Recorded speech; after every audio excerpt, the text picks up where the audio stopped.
show from one of the most interesting places. Going to be a takeover, of course. So, Odie, can you mute yourself? You're feeding back real bad.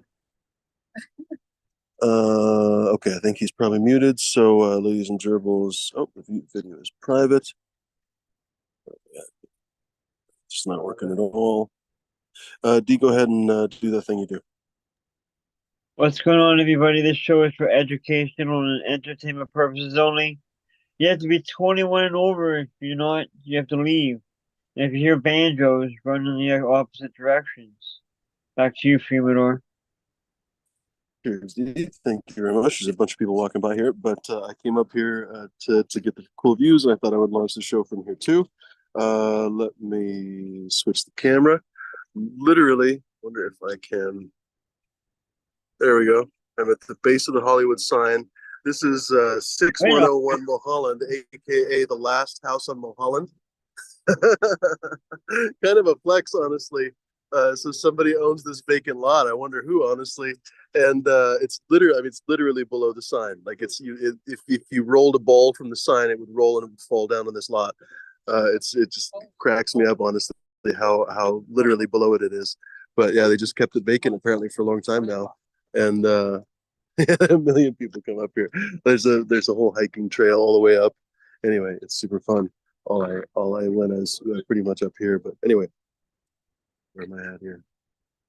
Oh, all right. So, what's the story? Yeah, long story short, ladies and gerbils, it's a takeover. So, we'll do what Deet says.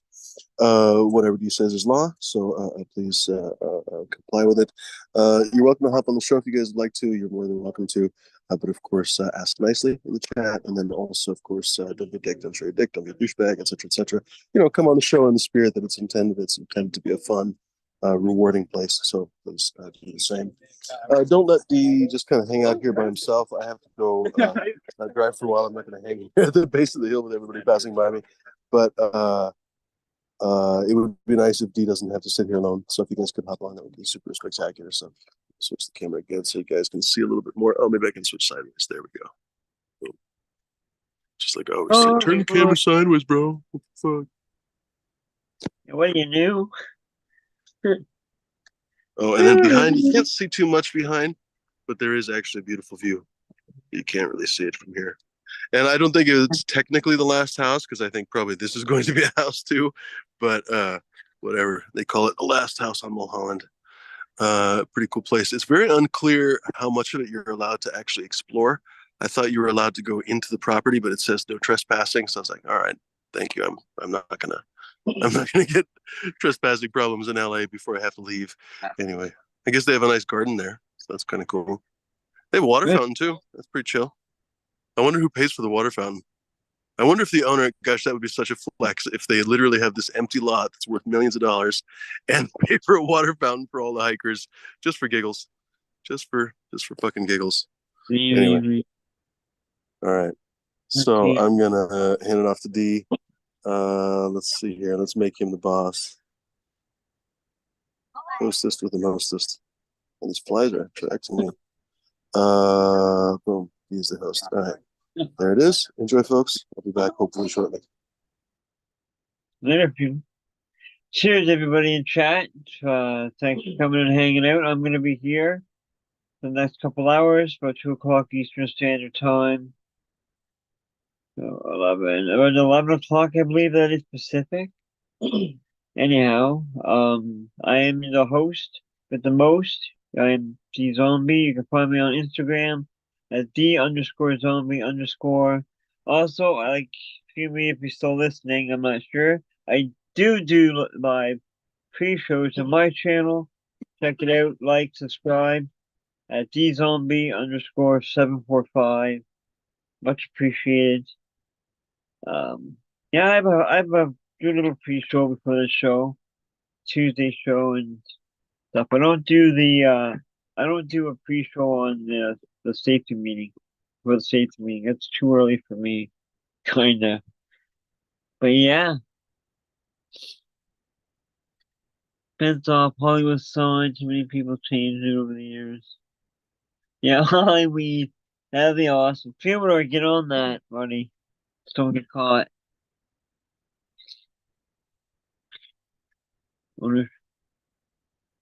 Yeah. So cheers everybody in chat. Hope everyone's having a great night. What's everyone smoking on? I am smoking on several different things. I'm smoking on 24 karat gold. I'm smoking on, oh shit, what's that stuff? The night stuff. It's good. Um, the stuff here, it is, I forget. Anyways, I'm smoking that. And then I also I placed an order earlier and I got some rainbow runts, which is this stuff's doing good, and then some black gas again. Went back to the old cannabis delivery service, so I give their black gas a go again.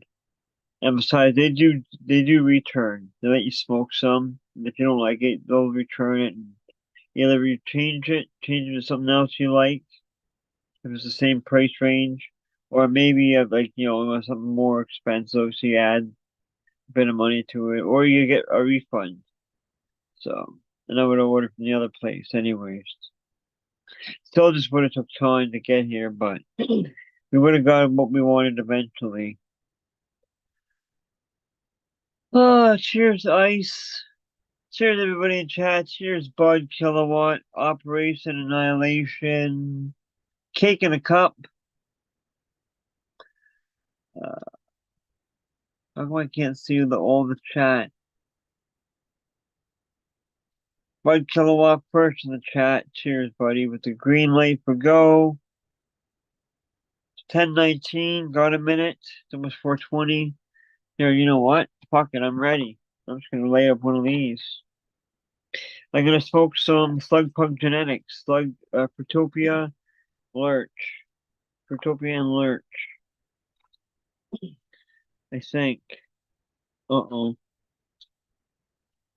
Yeah, right here. The rest are like pre-rolls I got free from delivery. Yo, see apples and bananas. That's what I'm gonna try next. So I got to try, I don't know if you all heard, I got to try get this going for 420 for the 20. I got to try that one strain, shit. This stuff here. Hold on, I'll grab it. Oh, permanent marker. I got to finally try permanent marker and it's friggin' fire. Cheers everybody, 420.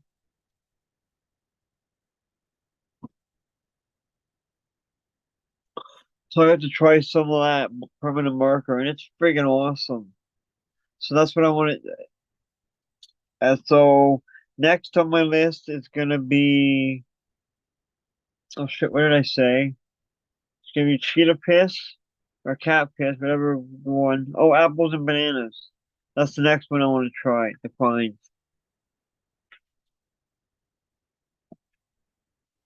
Because that's what Bud smokes as well. And then Fumador got some from Bud as well when they met up, and he said it was fire. So I'm gonna try some apples and bananas.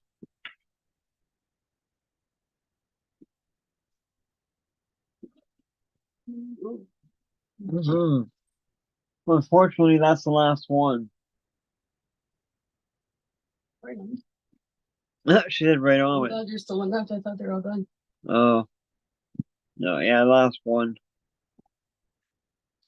Yeah, man. Slug Pug Genetics has some fire strain. Peanut butter breath? Is it peanut butter breath? Wait. I don't want to get that wrong. I think it's peanut butter breath. But this stuff here, though. Fruitopia and Lurch. Slug Pug flower. It's friggin' fire. I like it. So yeah, I want to try apples and bananas next. Cheetah piss or cat piss. Whatever the one Bud's been smoking on. I forget that one. Because I got to try permanent marker, like I said. And I got to try that other one, which is good. But that permanent marker was awesome, and it tasted like a permanent marker.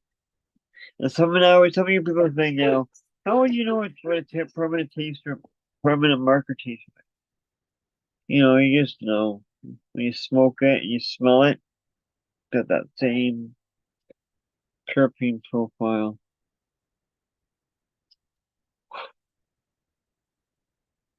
I'm pretty well medicated just from that, what I had just there.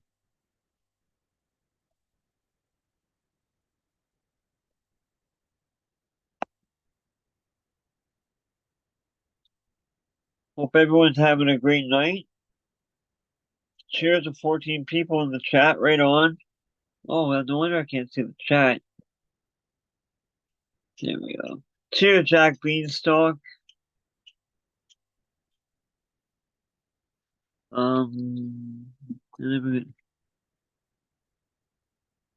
Yeah, that's what I hear.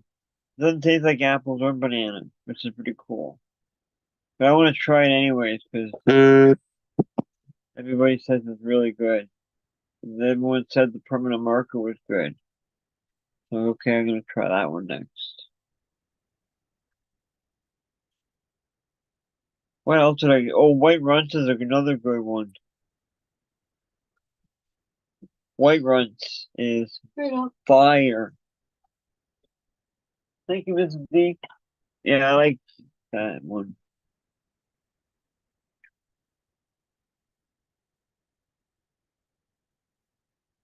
If anyone needs a link, just ask nicely. And if you're a regular, hop on. If you're new and want to come show your garden and like that, just ask in the chat. I can supply you with the link. Just know if you automatically think you can just hop on, and I don't know who you are, and I did not allow you into the room, that means you're banned off the Zoom link permanently.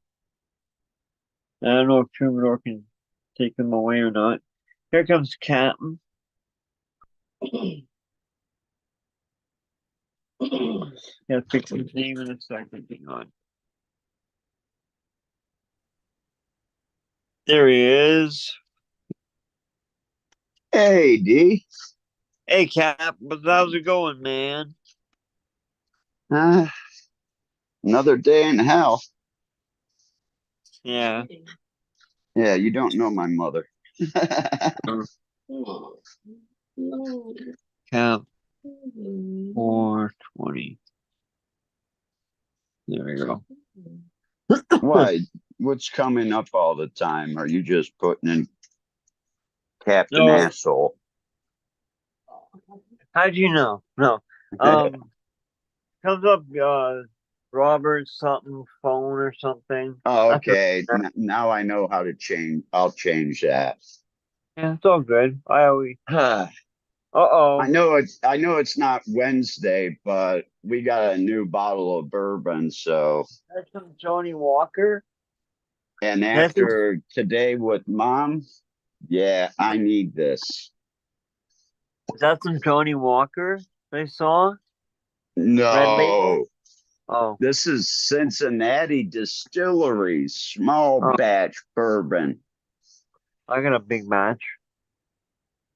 It was 7/13/21. Bottle number 265 out of batch number 28.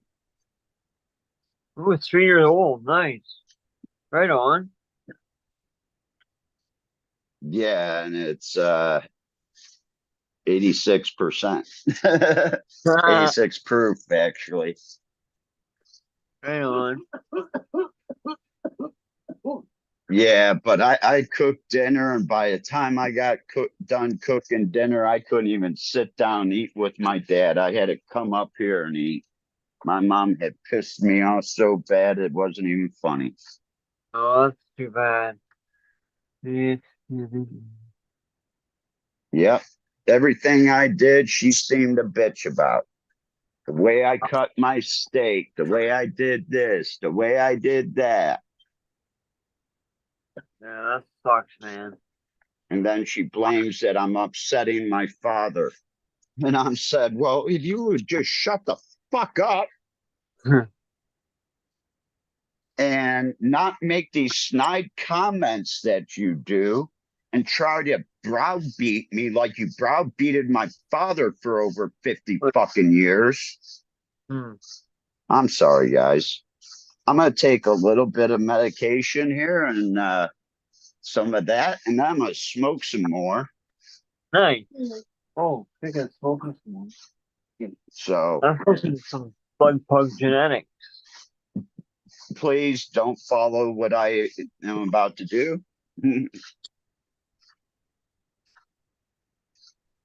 Freaking thing keeps going out. Well, that's what I gotta Oh, wow. turn that on, turn that on. Turn this off for now. I So do it's got my just me and you tonight? for now. Till it starts filling up a bit.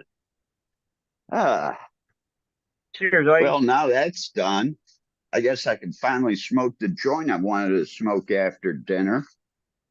That was 2 hours ago, Yeah. What do you 3 hours smoke on ago.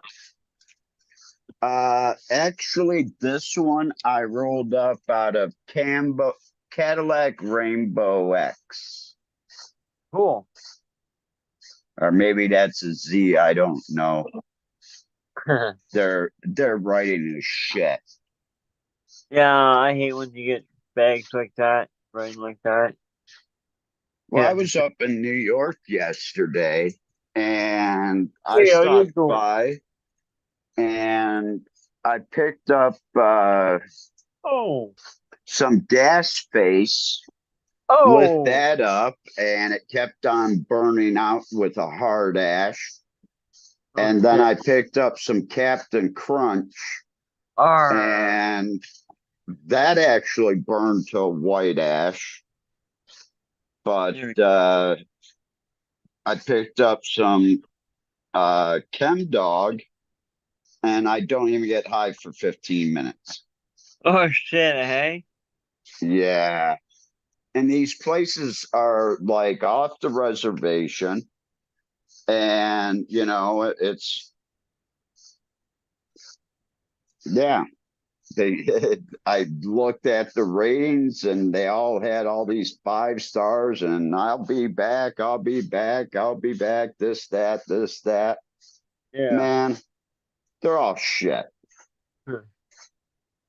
And wait till I go and leave them a 1 comment or a 1 star on Google and say, well, if you want shitty weed, come here. If you want Yeah. overpriced shitty weed, come here. Yeah, I hate that. I mean, they were trying to get $40 a fucking eighth. That's the price, I man. That's the minimum price here now. For usually unless you get a deal. It's $40. do you pay 40? Depends. I don't. No, I know. I don't like paying 40, but I mean if it's something I want to try, like permanent marker, which I bought No, more no, of. don't. You shouldn't have to pay $40 for permanent marker. Well, that's No, I 40 know. Canadian, so that's only like Two beaver 28 pelts. US. 2 beaver pelts. Or a couple of Man, salmon. I ran 2 rooms of that permanent marker. Stay away from the magic marker. The genetics may look better on the package, but when you plant those seeds, that permanent marker is going to be better than the magic marker. Oh, dude, I loved it. I bought more of it. I actually went and bought a quarter. It's gone now. Before I I left Thailand, I actually called up my friend that I ran his room for, and I said, "Hey, I'm gonna be stuck here for a little bit more. How much more of that permanent marker you got left?" Yeah, He yeah. goes, "Why? You already smoked yours already?" And I said, "Yep." You know, I smoke cigarettes, so I smoke about a pack and a half a day. I'll admit a lot of times they're sitting in the ashtray burning away because I'm texting away or I'm writing shit down. I Mhm. mean, if you look at the living room right now that I have, this section is nothing but Amsterdam. This Yeah. section is nothing but wristbands from festivals. And I mean, some of them aren't even used. They haven't snapped them or the snap came apart and I still have Yeah. them. So if someone runs red and white, checkered, or orange, blue, yellow, green, I'm coming to your festival. Nice. Shit, even if you've got paper ones, I'm still coming to your festival because I got the paper ones too. Right on. And, you know, guys, hey, I am literally not shitting when I say I've got them all. That's a full bag of all different kinds. And you see, these aren't even put together yet. So if you're jonesing for a wristband, you know who to hit up to Well, I went get to fixed. the Grateful Fest at Nelson's Ledges, and when he went to put the wristband on me, I laughed because I've got a blue one sitting right there.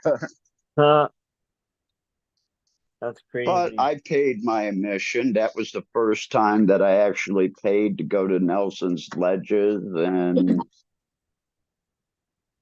ever. Yeah. And they opened up in 1996. I Yeah. did the first festival they had there with the normal chapter stuff. And once they knew I was with normal, I rolled right in and set right up for free. Nice.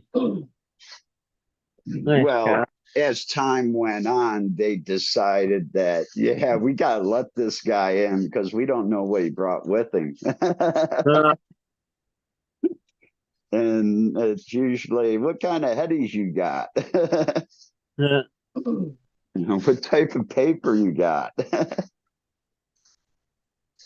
I got quite the collection going on right now. Crazy. Send some to me. Shit. Every time I place this order, they give me like a pack. That's good. Yeah. 1/4 papers. All right, that's enough. Okay. Close enough.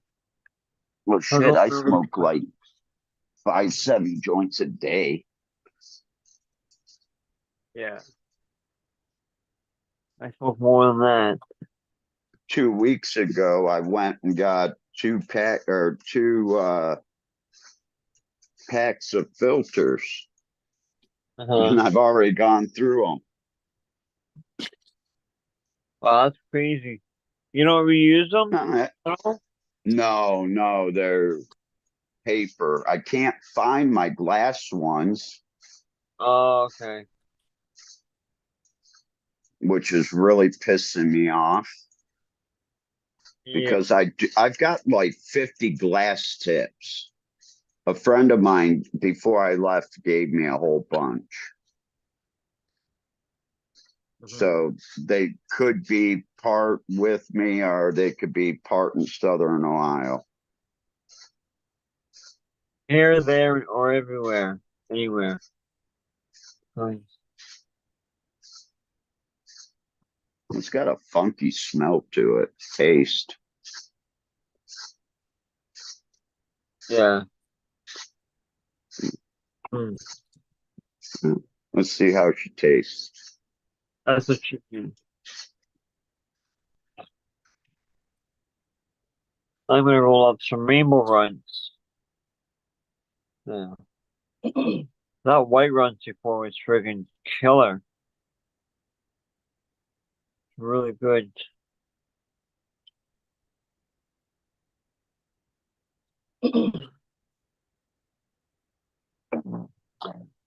Hop on, folks. Come join us. Even the captain.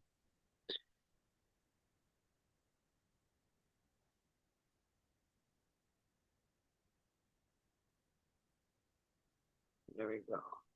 Yeah, it got to the point where I even locked the bottom door. So she can't even get up here.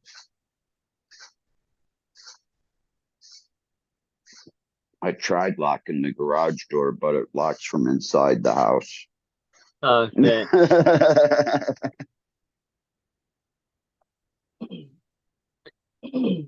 Don't forget, everyone, top chat, live chat for your better chatting experience.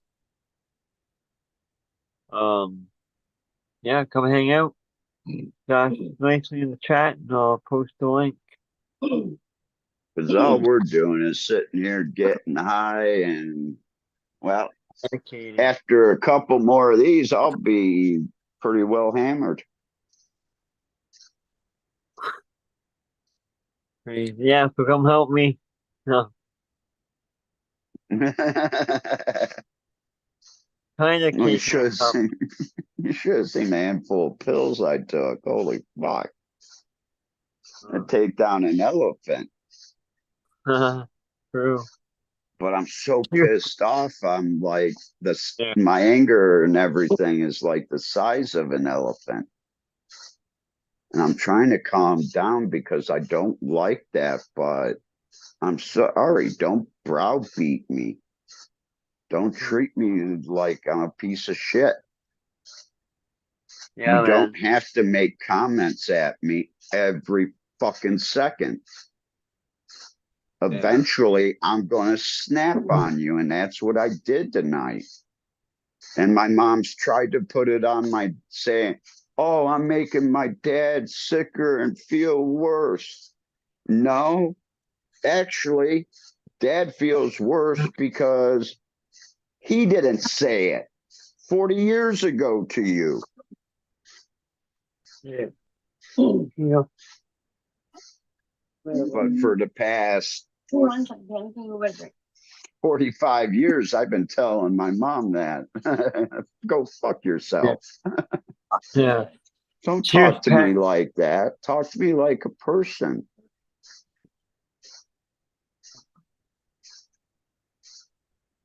Cheers, Pet G. Pet G in the house. Oh. What you always doing a drink, damn. I guess I could wait for a minute.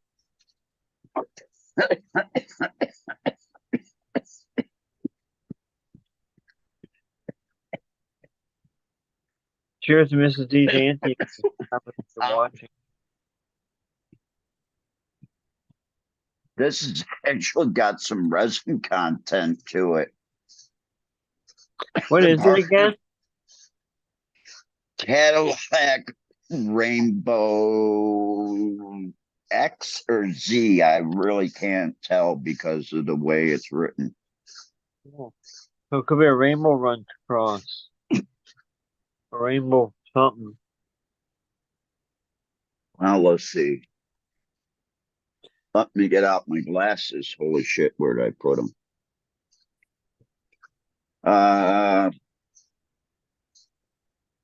Yeah.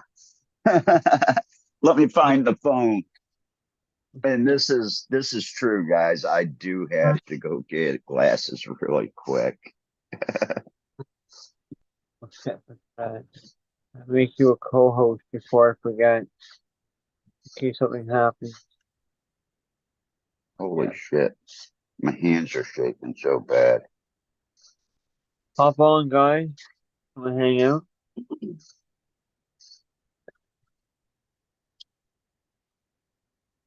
I even get a drink in a minute. Oh, Mrs. D's got to join. Alright. Okay. Oh!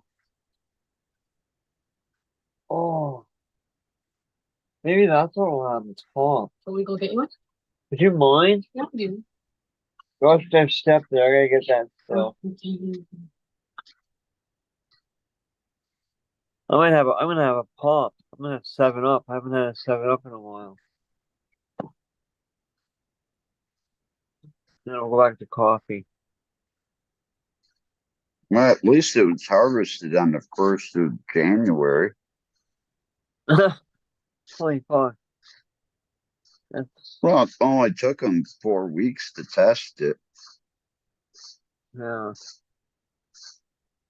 Playing the hand machine. But nothing as far as genetics on it. Mm-hmm.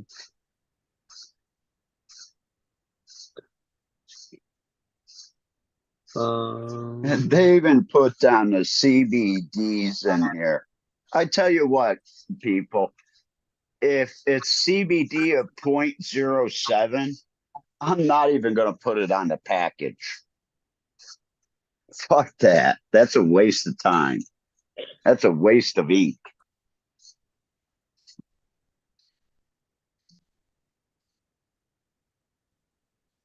okay. Oh, I agree with that one, D. I was waiting I for Mrs. thought D. Go ahead. Sorry. I thought it was going to be a good evening. But here I am turning Saturday night into whiskey and weed Wednesdays night. Why not? It's Saturday night. It's Yeah. Saturday night. I don't have to do shit until a meeting at 1 o'clock. And then I get to go see Wish You Were Here Right on. at Shooters down on the flats. And Wish You Were Here and Sugar Magnolia had some of the same band members, but they would let us set up the normal table and let us bring Pink Floyd shirts or Grateful Dead shirts to sell too. Yeah. And the first like 2 Wish You Were Here shows, I ordered quite a few Pink Floyd t-shirts because I found them on basically a blowout wholesale list, and they were costing us like $2, $3, $4 a piece. And then we were getting like 15 on them, 20 on tie-dyes. And Nice. I like even tie-dye. with Sugar Magnolia, we sold out of every shirt we had at 15 and 20 bucks a pop. Oh, right on. I might be getting soon enough. I might be getting my first Dead shirt. I'm so Well, excited. you never sent me your address, so you know what? There's your tie-dye. I didn't even know I was supposed to send you my address, Captain, or I would have, buddy.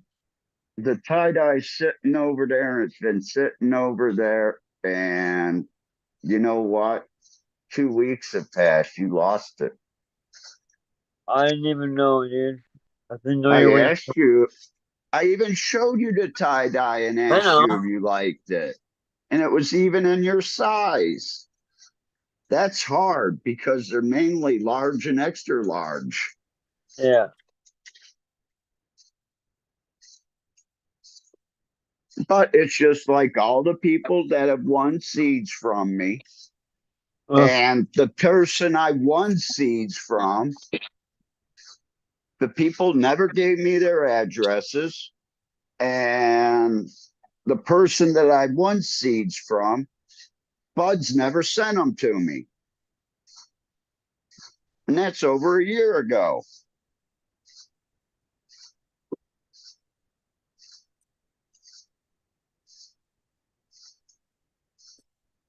So that's how I feel. And you know what? People say, oh, we want to test your gear. We want to test your gear. Fuck you. I ain't letting nobody test my gear anymore. Because what I found out is we gave out we did 13 packs because my lucky number is 13. So we did 13 seeds per pack. Nice. We gave out 15 packs of the Lemon G East Bay, and we got pictures back from 2 different people. That was There you it. go. One picture from each. And that was it. Thank you. So why should we send people something that could actually start a seed company with? If you wanted to put a little bit of work into these F1s, it's not that hard to bring out either side. You just have to know how to work it. Mhm.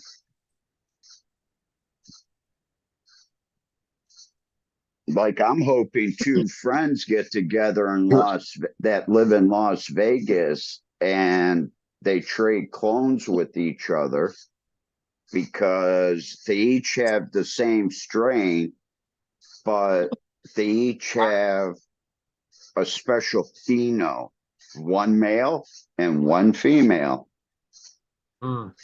So I want them to hook up so we can get back Neville's NL5. I mean, but that's cool.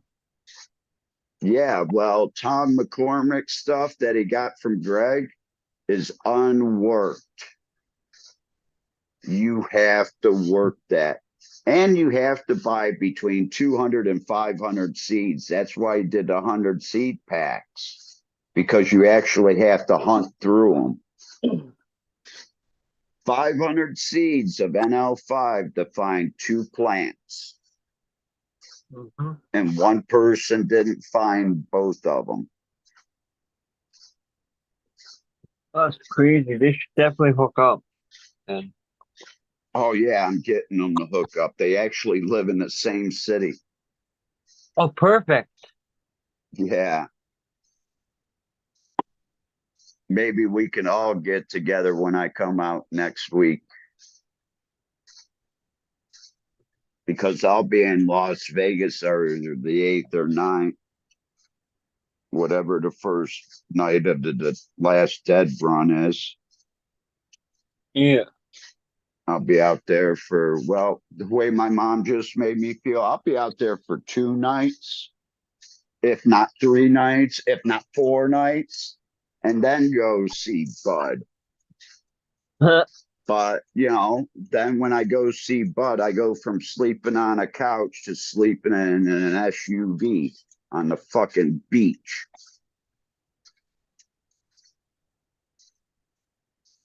So I True. hope Bud's ready to do some running around, because let's go see some people. Let's go smoke some pot. Let's go do some traveling. That captain's ready to go. I'm ready to go back to Thailand. Yeah. After today, yeah. My mom hurt me bad. I'm just tired of it. Yeah. Cheers, Roy Gardner.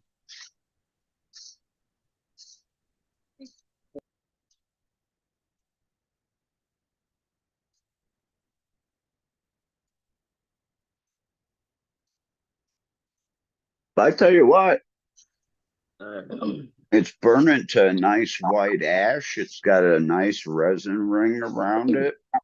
mhm. Seems to be mellowing me out a little bit. That could be a good amount of alcohol I put in that glass. Well, I have 1 drink and that's about it. When I get to 2 or 3, then yeah, that's getting tipsy. Definitely don't want the spins. No, that sucks. That's one thing I don't miss about drinking at all. Yeah.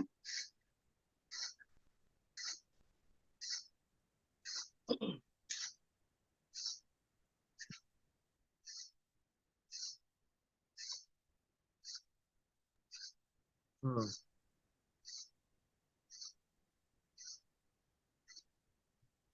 What's cakes in? Yeah. I can't believe I've been here for a month and I'm already thinking about packing up the 2 cars I have here with all my shit and getting the fuck out. Yeah, eh? Yeah, I really am. And I'm gonna take my dad's TV too because he don't watch it anymore. It was up in his loft and he doesn't go up there anymore. I bought it as a present because his old TV died.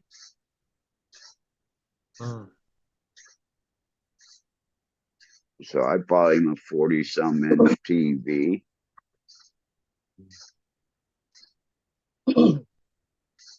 Oh shit! Sorry, Mrs. D. This one. Oh no, another one. Whoops! I bogarted the joint, my friend. Whoops. Well, at least you didn't get it all wet. Yeah.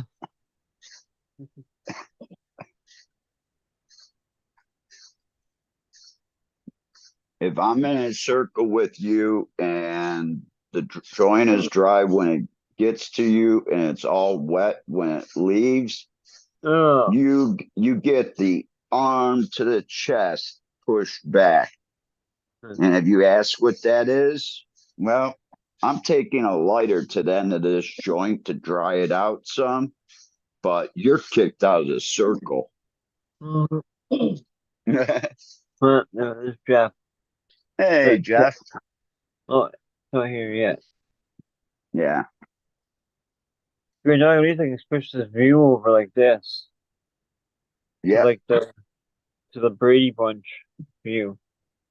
exactly. I actually like this one. It puts me down in the corner. Right on. I'm sure I can move it around the screen or something, but that's all right. Yeah. So we get to go to the Cleveland Clinic on Tuesday at 9:15. I have to be there. That's early. Yeah. Yeah. I Yeah, actually didn't think they would take me with no insurance and anything like that. And they said, well, this and that. And they asked me how much I had in the bank account. And when I told them, they said, oh, yeah, you qualify. yeah, come on in.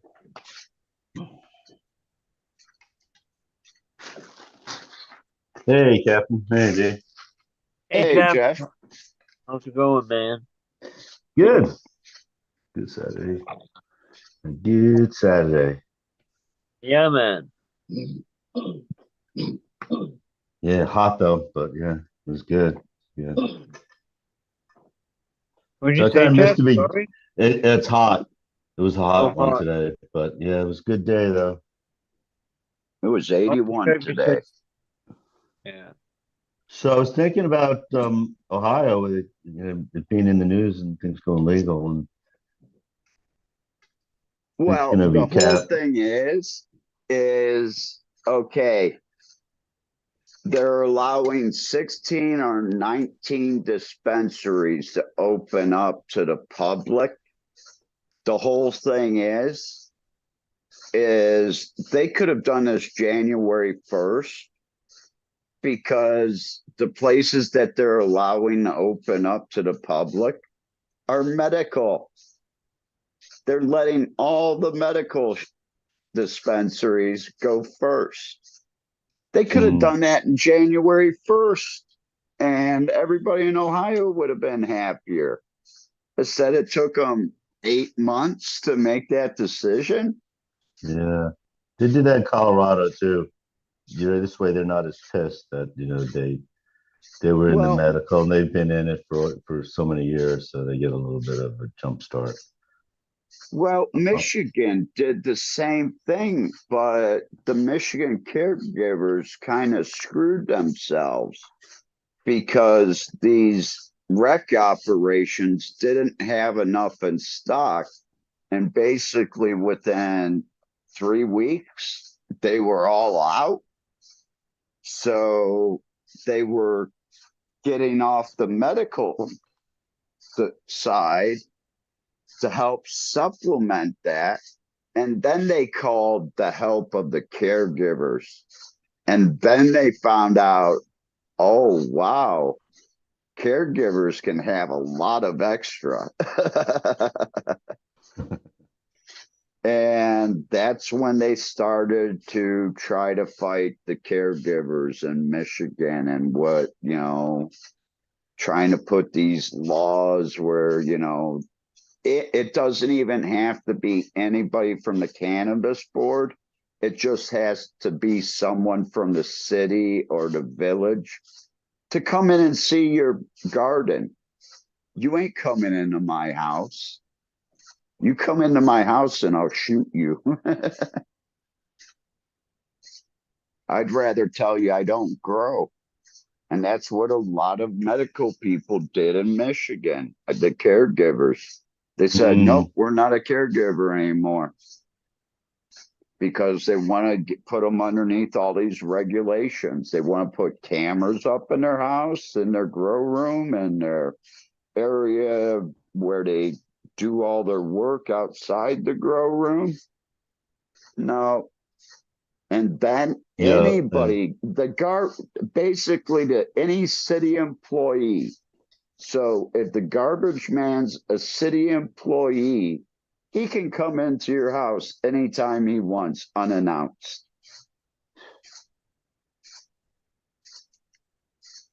Because they never specified what type of person can make the inspection.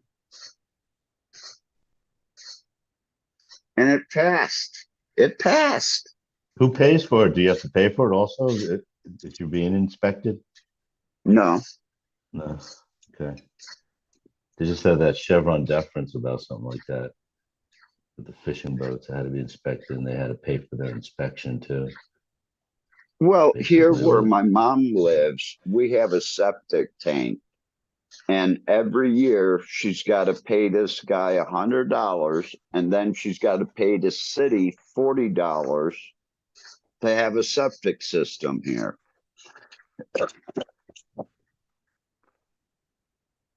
So she's got to pay $140 for two people to basically to do fucking nothing.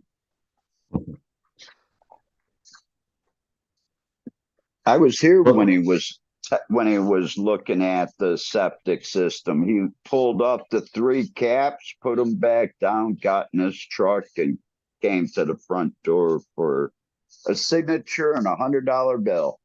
It took him all of 5 minutes.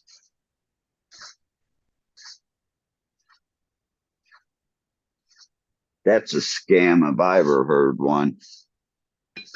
Yeah, it could get challenged.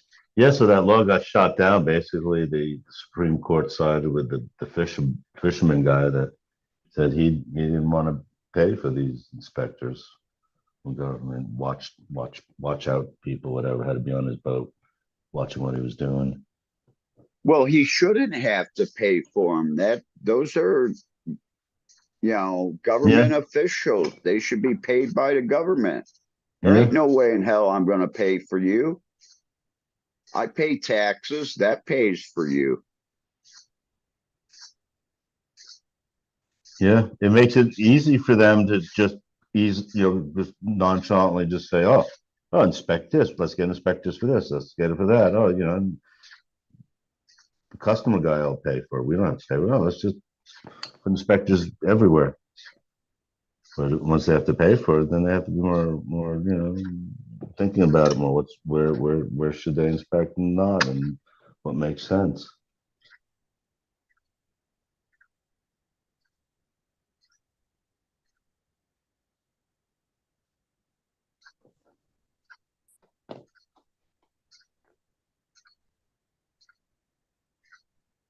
Man, I got a lot of shit from Amsterdam.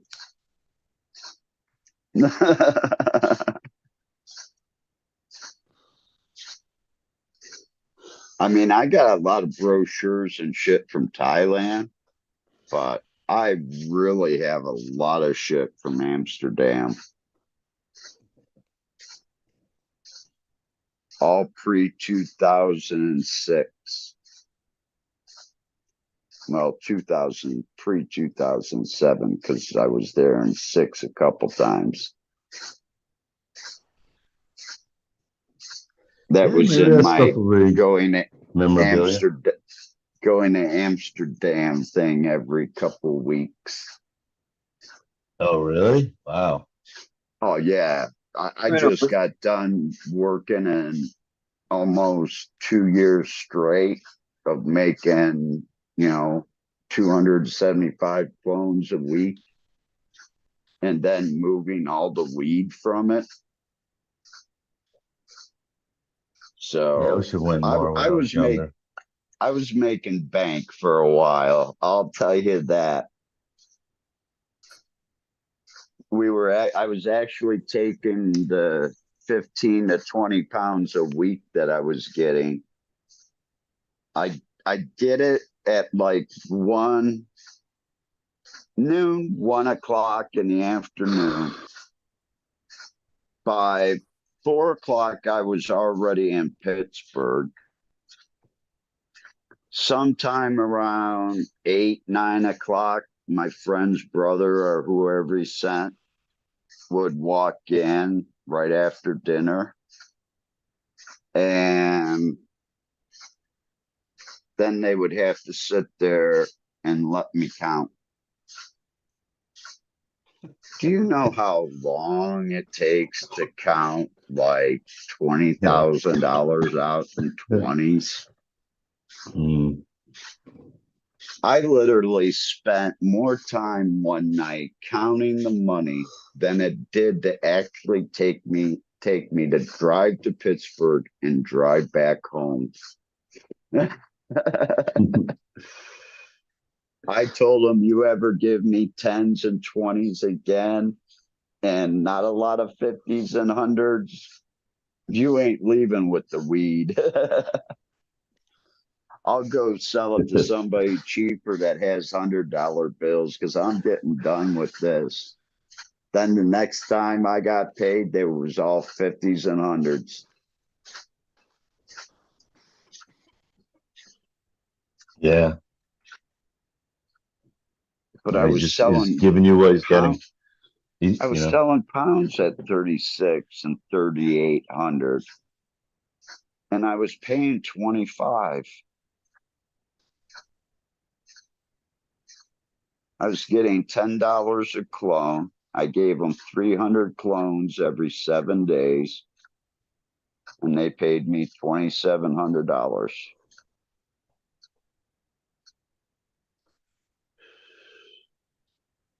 So I was making bank. I know exactly how much is one row of nothing but hundreds in the back of the safe folded over. And I folded them over 10 at a time. So I made packs of 10 that way. So they only took up like that much space. Folded them in half. Yeah. Is that what you? Uh-huh. Well, I Yeah, but didn't yes, fold a there's whole 10,000 in half. I would take 10 1,000 of and them. fold them in half, take 10 more, flip it around. So there were 5 on this Yeah. side and 5 folds on this side. Uh-huh. Even it out. Yeah. Yeah. Some people My, would make the shotgun shells, roll up yeah, 1,000 and that's roll it up. way, yeah, but I'm talking doing 10,000 at a time Yeah. because I'm literally making $1,500, $2,000 a week. Like I said, I was rocking it for a while. Yeah. Hey, buddy. Hey, bud. Hey, bud. Yeah, I Bitcoin mean, people, they don't have to worry about that. People that are raking it in there. So how we doing tonight? We at the facility already? Yeah. Came earlier.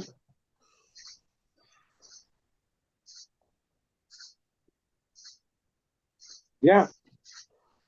I still have a bunch of defoliating to do. And stuff.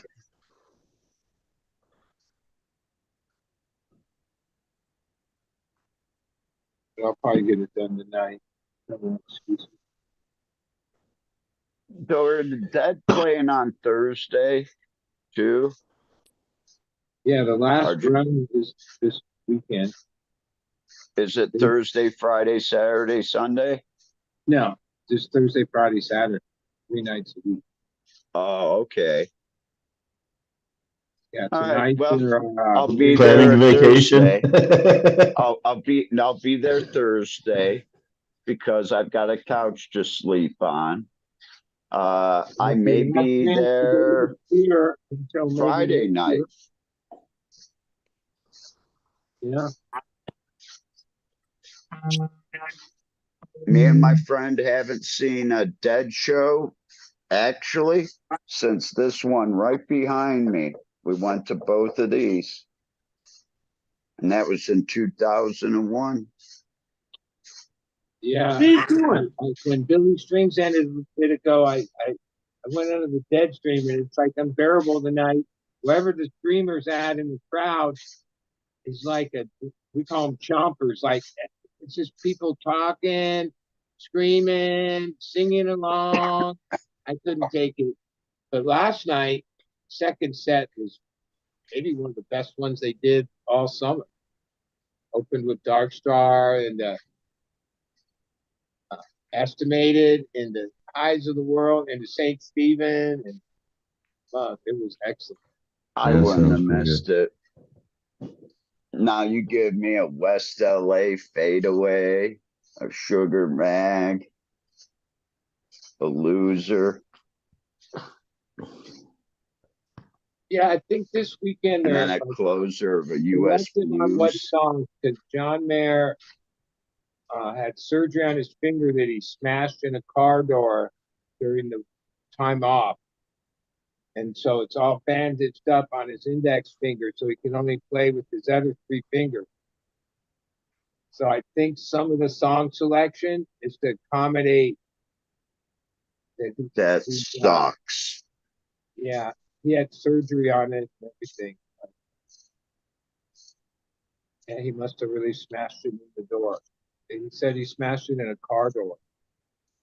I tell you what, they could have got somebody to replace him to actually make it sound good. No, this band is Yeah, I think so. going on its 7th year. It's like that's the band. And yeah, I don't know. I mean, I'm not the biggest John Mayer fan, but like he does his job and Yeah, but if the I guy's think hurt, playing it all right. Um he's good enough that he figured made it work with the other three fingers. Part of it is, yeah, John Mayer's really good guitar player, no question. Like superb guitar player. It might not even be that you can put a value on the rig and the equipment he plays. It's at least $250,000 for the gear, right? It's not like what he puts up on the stage, which at the Spear they don't even do that. That's not really his rig. Like he's got he's got this whole other part of it, like basically sound shape, like and yeah, I don't know anybody else that's got any kind of gear that's going to sound that good. Like gear makes a difference yeah, in it does. today's like rock and roll. Even though like why you couldn't really put a price on his rig, one of the amps he uses is called a dumb ringer. The guy only made like a handful of amps, and the way they're made, like they're welded shut. Like you're not supposed to open the back or whatever. And the one he turns out he has three of the like 12 of them made, right? Or the 1200-watt ones. But everyone knows he has the one that he bought from Stevie Ray Vaughan's wife. That was Stevie Ray Vaughan's amp, and that's like part of his rig. Like this amp that's pretty much priceless. Like even some of the other ones that weren't like Stevie Ray's or Lowell George's or you know uh, musicians that like somehow sold it or whatever are worth like $250,000, like themselves. They're not. There's no price on it. Like, wait, this is Stevie Ray Vaughan's amp. Like, I don't know how you could value that. But the way this guy made the amps, yeah, there's no comparison to the sound that they get. Yeah. Uh, so, terrible remembering this name. Yeah, we know amps. This one guy. When he made a few, they're all numbered, and they're not like fancy or anything because like he made them. But but the stuff inside somehow just doesn't. Like it's uncomparable. What happened to this guy? Like dive right after starting a company or what? No, I think he's still around. He's old now, but like it was like I don't know. It's like a special thing that he made these apps for this years. I can pull up that called like Doll Ringer or Doll. Wait, Because if I was making, amps and like that, holy shit, I think I'd be making them 12 every year. You could charge 30,000 for an amp, 40,000, 50,000. so that's kind of what they were like even when they first came out. Well, probably now they're 150, 200,000. And then Stevie Ray Vaughan's, that adds another 100 to 250,000 again. Well, that guy, Stevie Ray. Massa, he's like a Great Stevie Vaughan. he's a collector of gear, and he just acquired Lowell George's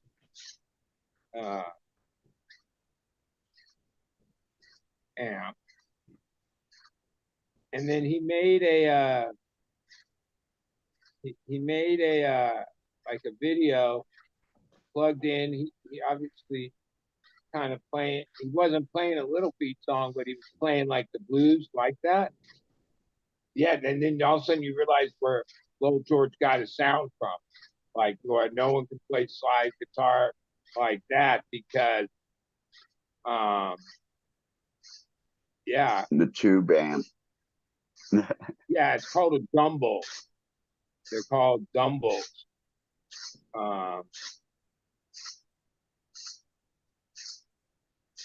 Yeah, they're like there's a whole legacy over the dumble, and like even that someone brings to such a piece of like history and worth like basically priceless. Like if somebody put that amp up for sale on an auction, it'd probably go for $1 million just from collection, right?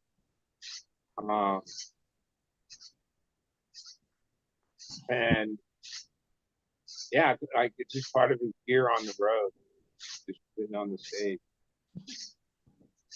On the road again?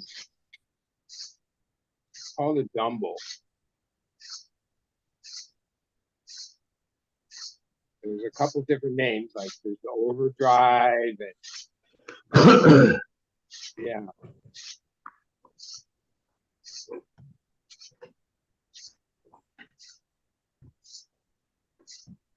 Even though they've like, no question that modern gear is cool and all.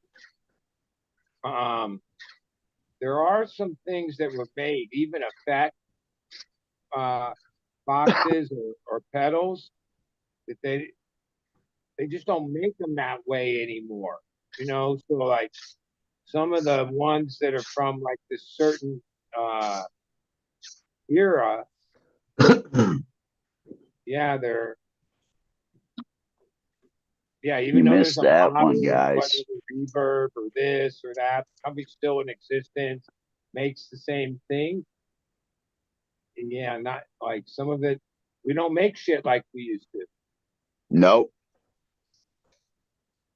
That's why I'm still going to churches as they're closing up here in Cleveland and checking and seeing if they have a Hammond and a Leslie sitting there. Yeah, like You know, okay, I'll give you, $500 for this and like it didn't. Some of get these 10,000 instruments, out of the it didn't organ. even matter that like a entertainer had it or not. But like it's like I saw a thing about like investment, right? And people that like in the 60s, 70s held on to like certain uh, model Gibsons and Strats, Fenders, and even Martin guitars, the certain ones. Yeah, that's like one of the like highest investment. Like you couldn't have done better because there was a time when, yeah, those things were a few $100, $1,000 Nah, most, and now I, some of them in good condition you're are older worth than me, bud. are worth so much money. Like I never was smart enough. I love instruments and stuff, but I never thought, oh, I should buy some of these. People used to 68 start gold coming out of tops. like pawn shops. Like my one partner, he's Yeah. younger than me, but he has a bunch of instruments. He plays a lot. He plays every instrument. He you're not going to get that lucky today because the internet changes the like even the Yeah. pawn shop will let it know what they have or not have. But there Well, was a they go to, time when like yeah, fucking guitar that you know whatever was just in a pawn shop or you were I was at a garage sale today where there was a lot of cool stuff. And every time you asked about something, they pulled up eBay or Amazon to give you prices. yeah. I mean, I don't blame those people with that. Like a lot of when you could really find super deals was pre-internet, because now there's an internet. Yeah, you can get the value on anything you got through a lot of ways, eBay or whatever.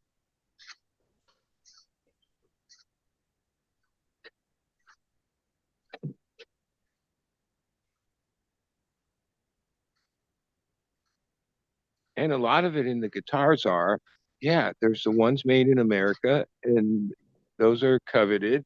And at a certain point, like Fender, Gibson, oh, they make the guitars in Asia, Jap, and like yeah, Japan. they're not as good.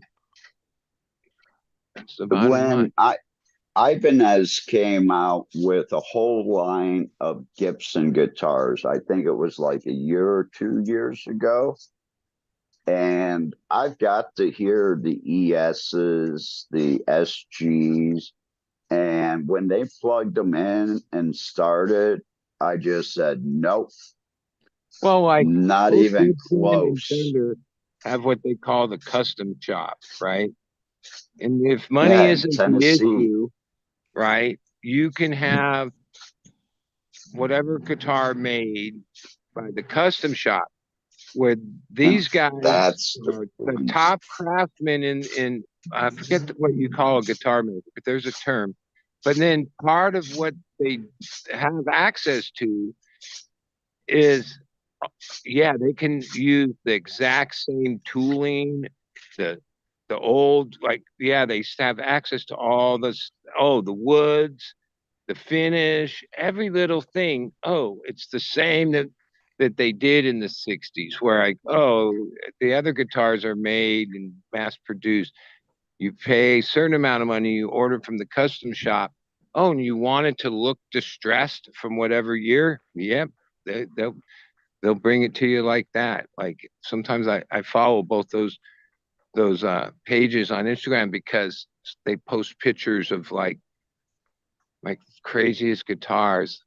A lot of like technically replicas, but they're not they're not just some replica knockoff. They're like, yeah, that's the custom shop in both those companies. Yeah, they still have like wood from like that era, Yeah. imitated, right? And oh, the lacquer and the finish. Oh, you don't think that makes a difference? It all makes a difference. So a guitar player is called a there.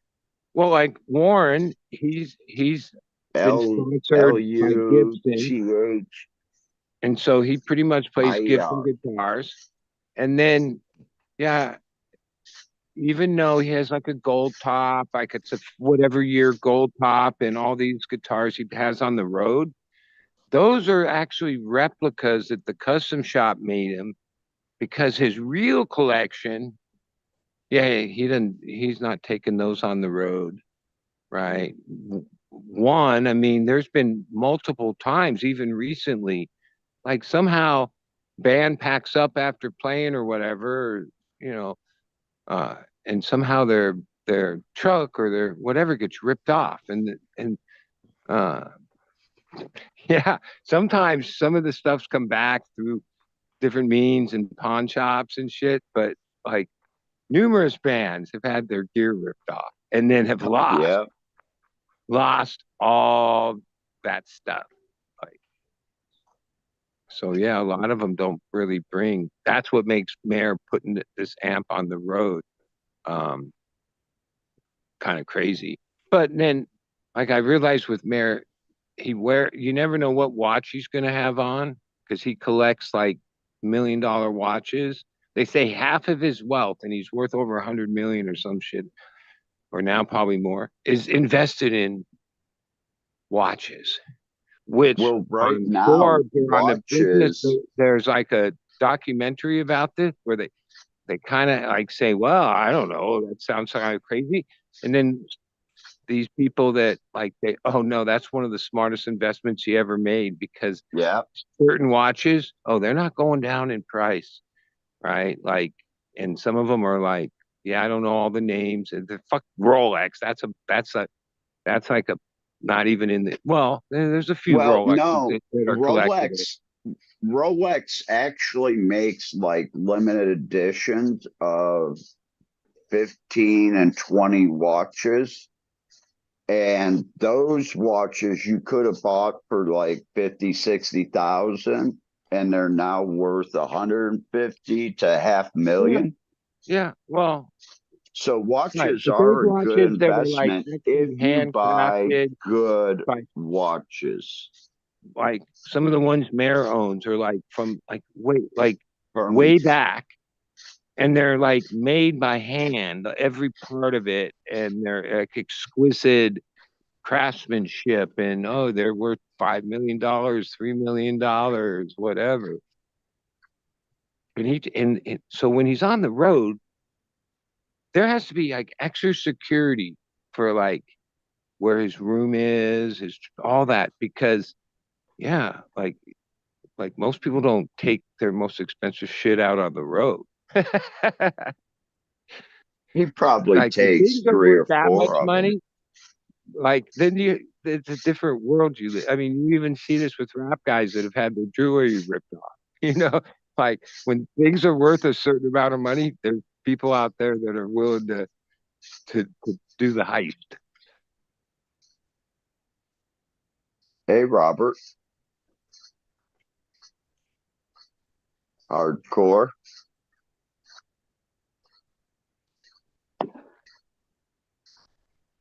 You know, it's like it's August 3rd. You wouldn't think that the 4th of July stopped in my neighborhood. Like right over here, they're black.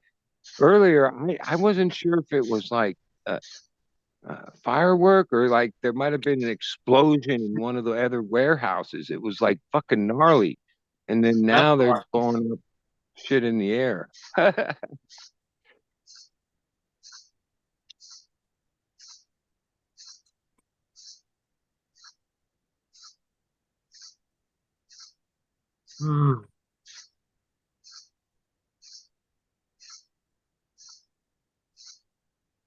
Yeah, I'm thinking I can only spend maybe 2 or 3 days out there right now, bud.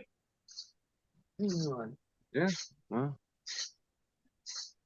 So, it's out here. well, I need to come get them.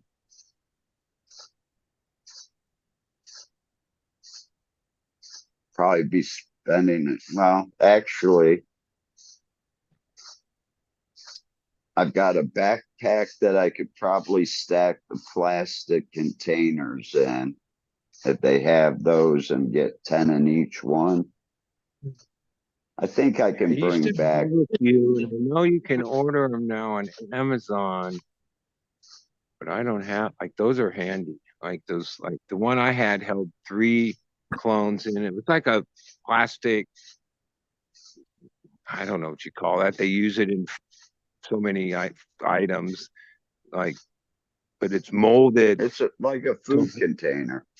Yeah, molded to like perfect. Put a They even have plug ones in. with little LED lights in them and shit. Fuck that. Well, the ones I had came with those. I just like that wasn't that. I think 1 or 2 days will be fine. I Yeah. like using these red Coca-Cola trays. I don't know if you can see it kind of there. And then I put my little,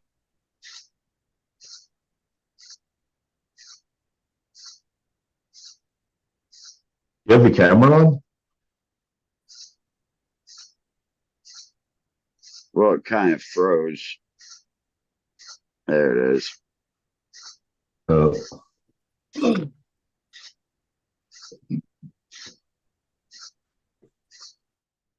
Actually, him and Robert moved spots. bottom. Hey, Beefinger. Sure.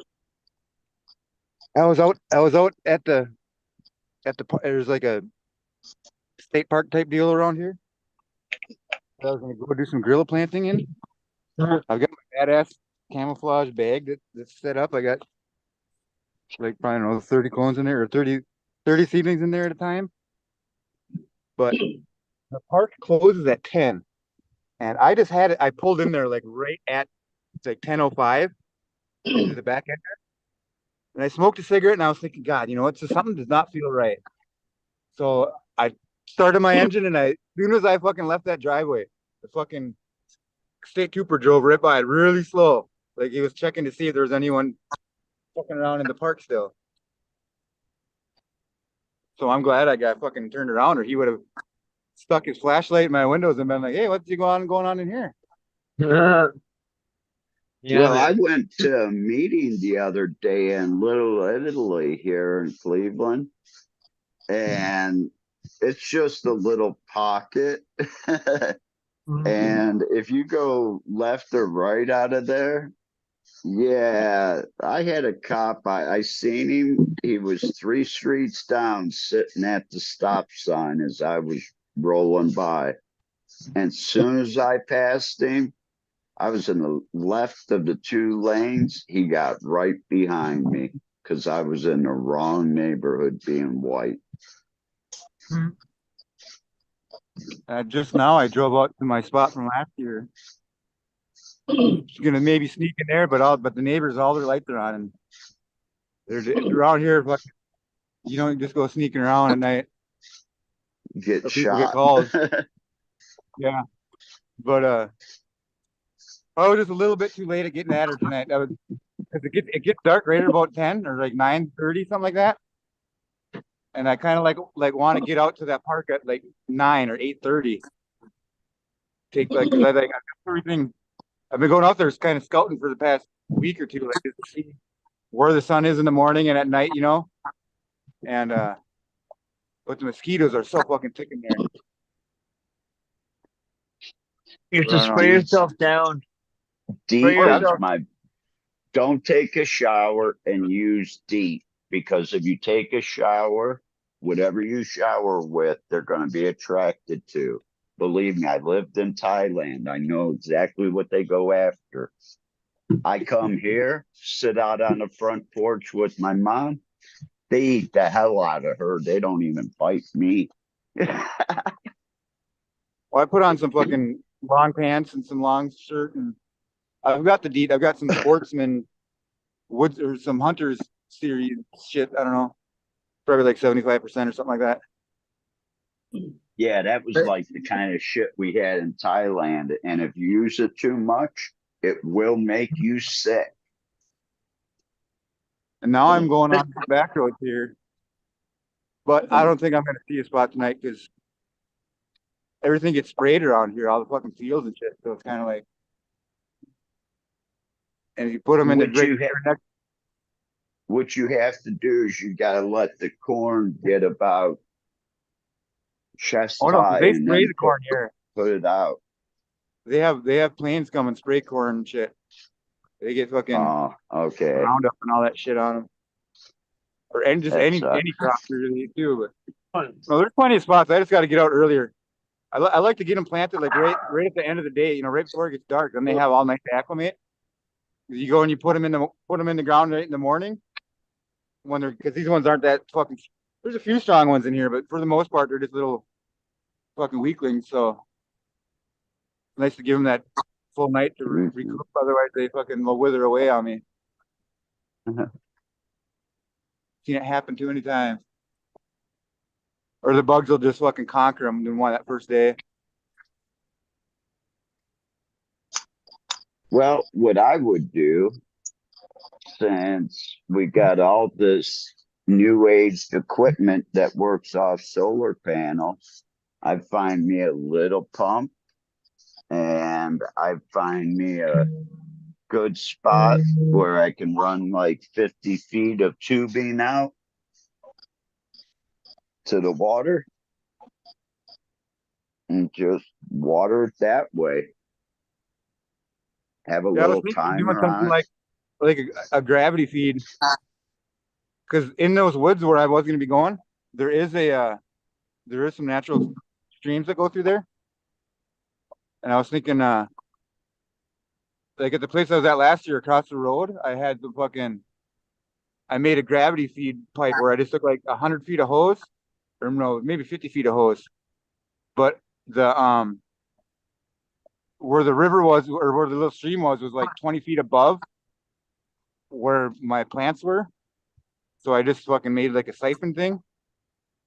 And then at the end of that 50 feet of hose, I put like, I think it was like maybe 50 feet worth of drip tape, or 60 feet, whatever it was, until like the pressure, like when it got too long, like I shortened it up until the pressure was just right on the drip tape, and then I'd water it that way. But it's kind of a bitch to get a siphon going on it sometimes. I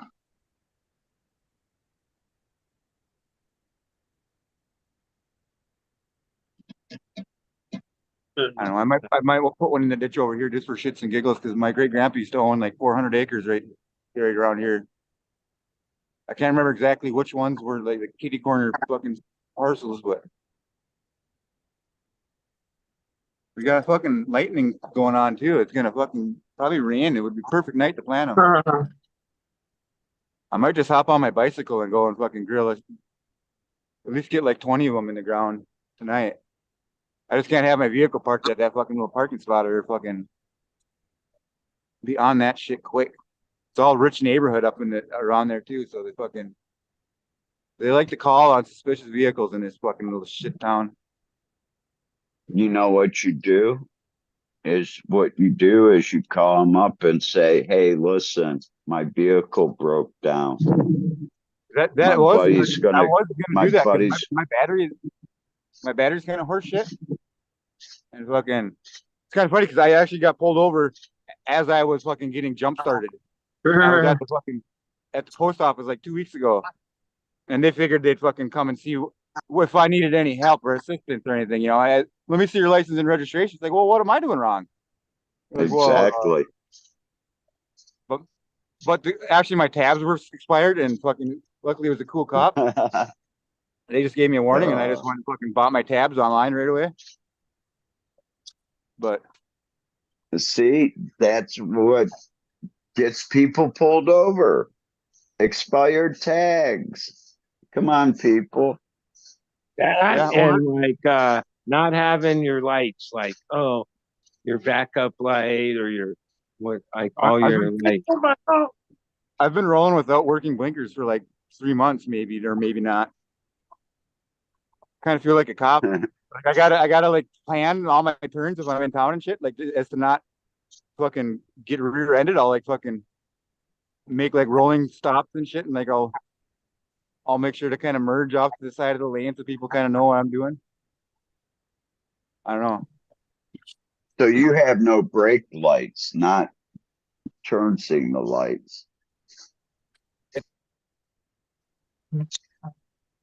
Switch or something like that. Fucking shorted out on me when I was. Yeah. When I was younger, I don't know how many years it's been. Like, I was like a cop magnet.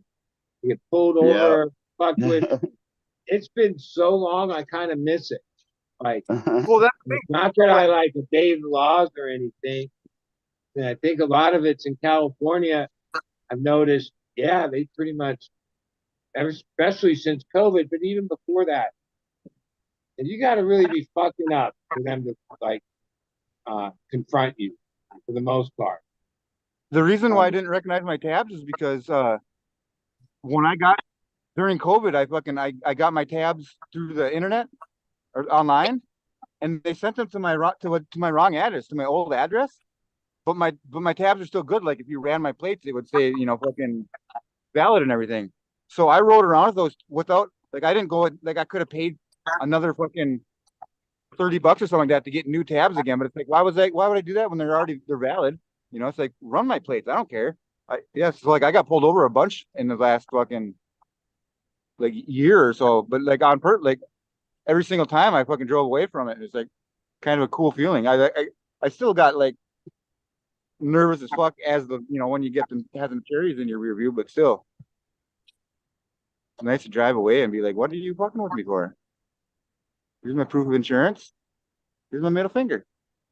Except I didn't really do that.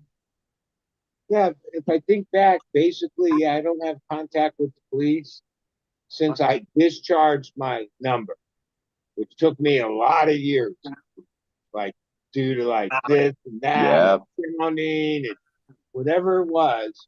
Like, oh, my number was old. It was like a K number. Like I've heard now they're like already in triple digits. Like as in prison, you get like a letter and then 5 numbers. That's your number. That's your file. Whether you get out or you go back.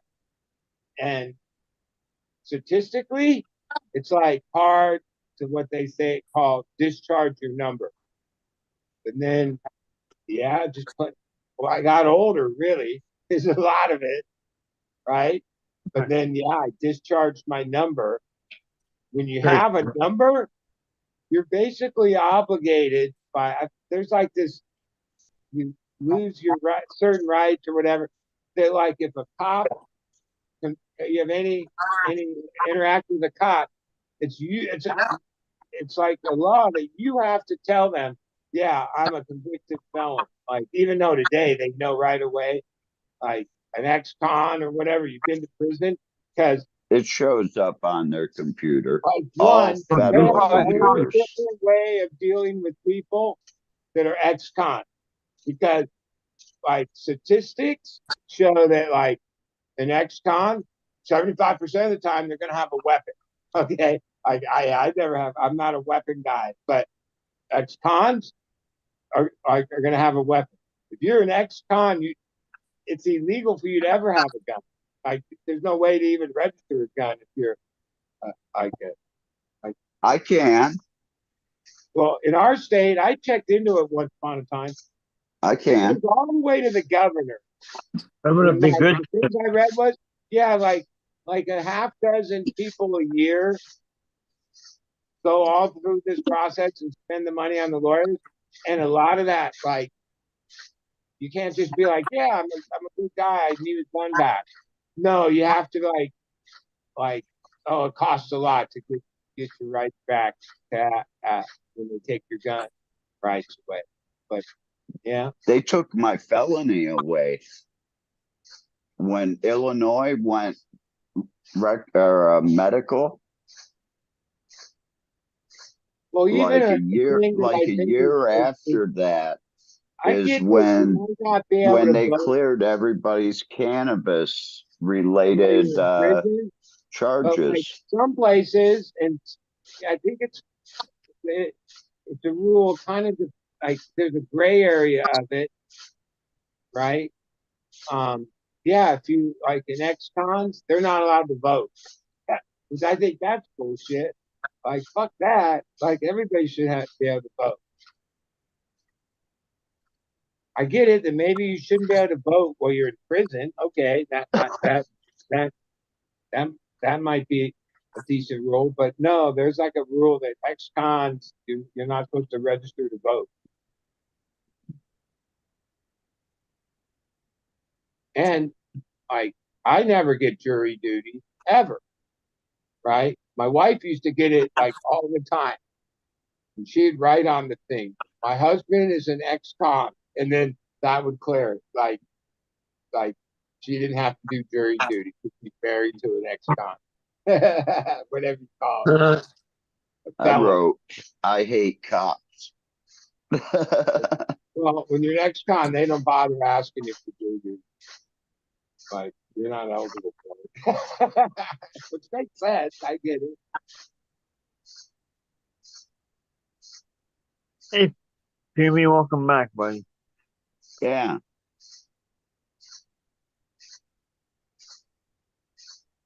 Yeah, you So- got off before I came on, but I know that years ago you could hike right down to the Hollywood sign. You could take a picture right there.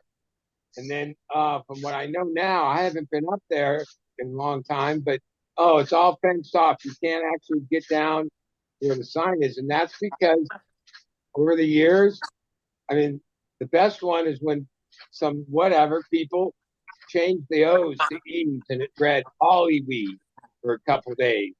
But then too many different people did different things, and it was that some of the reason they made it. Yeah, because people would just make these like tarps.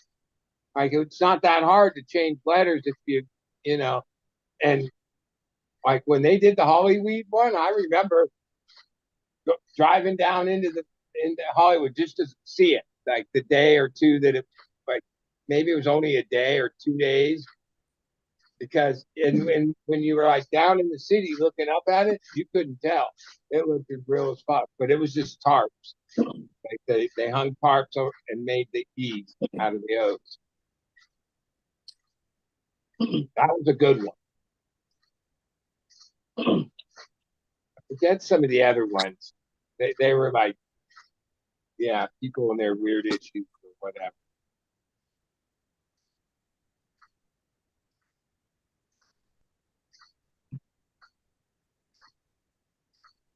I just ran out of gas, but I kind of knew I was going to. What's that, hardcore? Well, I just ran out of gas, but I think it was because I'm supposed to put a couple in the ditch right here.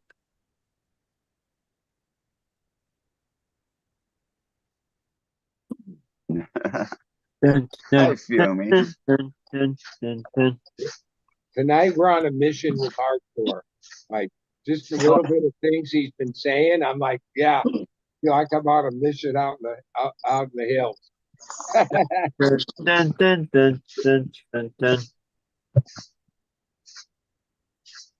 And I'm pretending tonight's Wednesday. Nice. I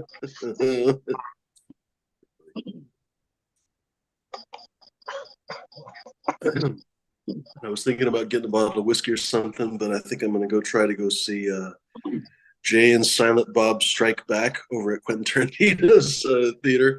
He's got like midnight showings from time to time. Best part is I don't remember if I've seen Jay and Silent Bob, the first one. So I may be spoilers. Yeah, it's been a while. Oh man. When You they're haven't seen- have standing you seen outside the I've seen Clerks. Yeah. Okay. I think I'll be fine. The plot is not so deeply rich that I'll be wait. So what? Wait, Silent Yeah. Bob does. Wait, which one is Silent Bob again? Yeah. I actually want to see half baked again. Oh yeah. Wow. Yeah. Seen that when I was Watch a out teenager. for them. Watch out for Anything them scavengers. crazy. Jason and Bob in the theaters too. I think it was is Strike Back a replay? Is this a reboot one? Is this a because I swear that was the one I watched. Supposedly that's the one where they've Where already they made the movie. I kind of remember the first one where they were talking about Jay's movie, where but basically they've made the movie and somehow they're getting ripped off or whatever, and they want to make it up. I don't remember the plot exactly, but basically yeah, it's yeah, like that's the they're one. trying to Yeah, get back for I like that movie. I getting seen ripped that off. in the theaters. Everybody was smoking in the theaters and ruined it for us. Well, they didn't kick us out though. But like we were gonna go smoke outside, and we were like, "Dang, we That's can't even funny. smoke now." Because they turned the lights on. They just left the movie playing with the lights on. But yeah, it kind of ruined it. Good movie though. Yeah, I'm definitely gonna smoke one before I go in. Brenda? Coco. Maybe my dog. Well, I've been openly puffing here in Ohio, and no one seems to care. Oh, just when you're out and about? Yeah. That's cool. Nobody really says shit in Portland either. You're not really supposed to, or here for that matter, you're not really actually supposed to smoke on the street, but lots of people do. I do. I wouldn't say I it's super common. It's very interesting to me that all these years after legalization, it's not actually that common to see or smell people smoking weed. But when you go by like bars and stuff, it's pretty common to smell people smoking weed. You can't always see who's doing it. I think people are still quite discreet about it. But in the mix of a bunch of cigarette smokers, you'll smell some weed. And same thing around Hollywood. Like if for example yesterday I was driving back from somewhere and I was just driving on Hollywood until I realized how long it would take me to get back. And then I pulled off. But basically, all along Hollywood, fuck, it was just weed, weed, weed, weed, weed, all the way down. Basically, people were puffing, puffing at the bars. But man, shit, like out and about, it'll be somewhat rare. Like if I smoke a joint, I rarely ever encounter someone else, like rarely ever encounter someone walking down the street smoking a joint. Certainly not walking down like smoking a bowl or something. Like a joint would probably be the most common, actually, yeah. and maybe a little more common in Oregon. Like for example, you'll get some people maybe on like the waterfront or something that'll smoke there, but yeah, very very rare that someone's just like walking downtown. Again, like a So regular smoking is a fairly rare thing. We forget how rare it is, honestly, how rare it is to smoke joints, how rare it is to have enough weed to smoke joints, on and on and on. It's pretty unusual situation. But anyway, what was I going to say? Nobody ever really gives me any shit. So even though it's not super common, nobody says shit. Nobody really gives me any weird looks or anything. That's not true. Every once in a while, I do get some weird looks, and you get the weird that's looks because from it's weird people looking. who well, sorry, Dad, I couldn't hear you. You get the weird looks from people who you kind of suspect you're going to get weird looks from. Basically, like the kind of Karens and the old timers and whatever. Some of those people, you kind of like, okay, that person's going to give me a fucking. They want to see my manager, and sure enough, those are the ones that want to see your manager. But most of the time, people. But they just kind of walk by you. So here in I Canada, I think you get the weird looks because you're weird looking. That's probably true. You're saying, D? oh, so here in Canada, before Hey, D, legalization, this before tray, legalization, this whole 2 trays down, it's all apples and bananas. It's at week 6. Ready? So it's still nice. green. It'll start to get purple in the next couple Sweet. of days here. Yeah, apples. All right. Someone has to let you talk. That slaps. This tray's mixed up. This is this one called garlic banana. It's like GMO crossed into banana. By the way, I have to make a defense for Bud. his place is so fucking loud. Like the Zoom noise cancellation works really, really well, but he's got fans in every room running all the time, like literally all the time. So literally, the room that he walked by just then was the quietest room in the place, and that room is still not quiet. So when Bud just keeps talking, sometimes it's basically because he can't fucking hear you. Yeah. And it's like white noise. It's really ACs, dehueys, and fans and ballasts. They all hum. They all have noise. And then when they accumulate, oh yeah, I'm used to it. It's like, yeah, it's just the way it sounds. Even I'm so used to it that if any device like wasn't working or something, I would hear it. Like it would change the pitch. Or usually when a like device starts to have a problem, you can hear it. Like I noticed that a lot of times when I troubleshoot something is because I heard it first. Not yeah. It's funny. Even though it's all layered on top of each other. But oh no, you used to a certain sound, runs the same for years, and then all of a sudden there's like a change to that sound. Yeah, usually something's you got to figure out well why.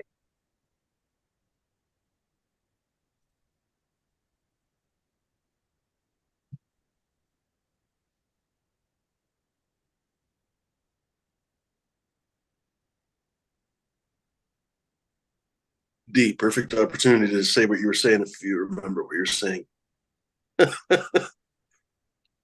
Yeah. No, I don't. Between the chat here and the chat, I forget now. Gonna see if we can see any fucking tractor pull tractors left at the county fair here. Kind of weird knowing that my fucking great granduncle fucking kind of started all this shit. You hear banjos going in the opposite direction.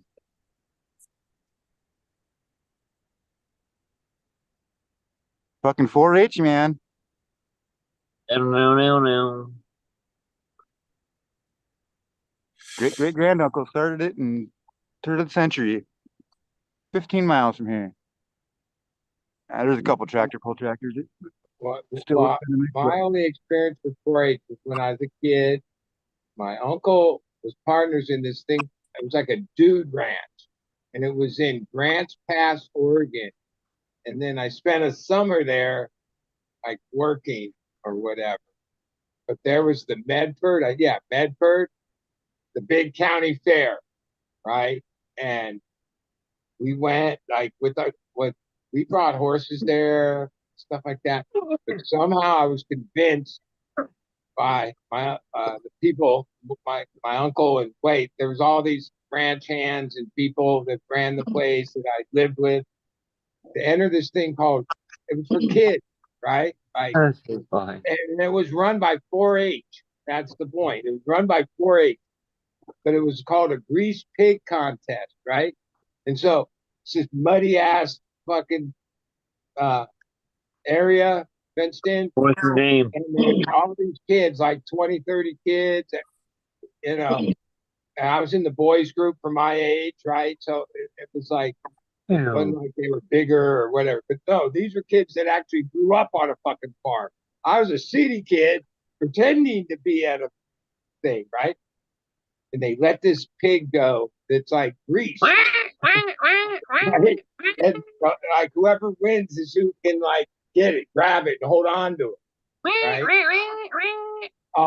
I didn't even stand a chance. It was like it didn't look good, but I did it. I tried. Like I didn't ever even get near the pig because like you had to like kind of wrestle with a bunch of other boys in the mud. It was sort of like Is that what they call it nowadays? You're trying to get a grease pig. Yeah, like I didn't know about the shit until COVID hit when I did family research or whatever. But turns out my great grandma's little brother, he's founded 4-H, or like I've never been in years to county fairs, but I've been to a bunch over my life. I think 4-H is still like established thing in part of Oh like yeah, county Oh, fairs. they're I mean, huge. especially But in like ag they're areas. it's there's all the animals is basically in the 4-H Yeah, barns.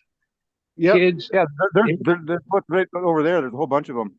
But like, there's 2 or 3 different guys that kind of claim as to be the founder, but most lean towards my great granduncle, my great grandma's little brother. But like he was the first one to do like, because like all the immigrants, because this is at the turn of the century where all the farmers were usually immigrants, like German or Norwegian or whatever, and um I go fish. they were usually first generation immigrants, to where a lot of times the parents didn't even speak English, and so the kids were kind of like, the farm kids were treated kind of as like bumpkins, or kind of like as lesser than, when it came to schools and everything. So what he did as Well, part you're of the school bringing that thing, up. he had the first corn growing contest, where he gave everyone corn seed or whatever in the class, and then they had him have a corn growing contest. And of course, some fucking country boys knocked it out of the park, and then all of a sudden they're cool, you know. But like, but from there, Yeah, it extended to the first county fairs, and then he my great granduncle went on to become the actual leader of the national 4-H, or like, he was part of the founding of the national 4-H, because he started his, like, I think 7 years before they adopted the name 4-H. They just call it like Boys and Girls Clubs or something like that. But then he worked in out Boys of and Girls Washington, Club still like, exists. That's like a big thing. but he worked out of Washington D.C. for like fucking 30 or 40 years or something like that. But like, I recently read his autobiography. It's like 60 years a teacher or something like that. But it talks about how, I know, it's crazy all the shit that they did. Like he brought hot lunches to schools and shit, apparently. I know, it's fucking weird. And I never Somebody knew had to do all this stuff. Most of those things weren't going to happen on their own. but it's just weird that it's like small town, and I don't know, it's just weird. But even when you Like, mentioned I like, don't, it wasn't a Kurkowski. His name was Theodore August Erickson. They call him Dad Erickson, or T.A. Erickson. one thing I find odd is like our whole country's built on immigrants, right? Like you go through our history not that long ago, but then somehow our current group of people, or a lot of people in this country, like like are against any immigrants.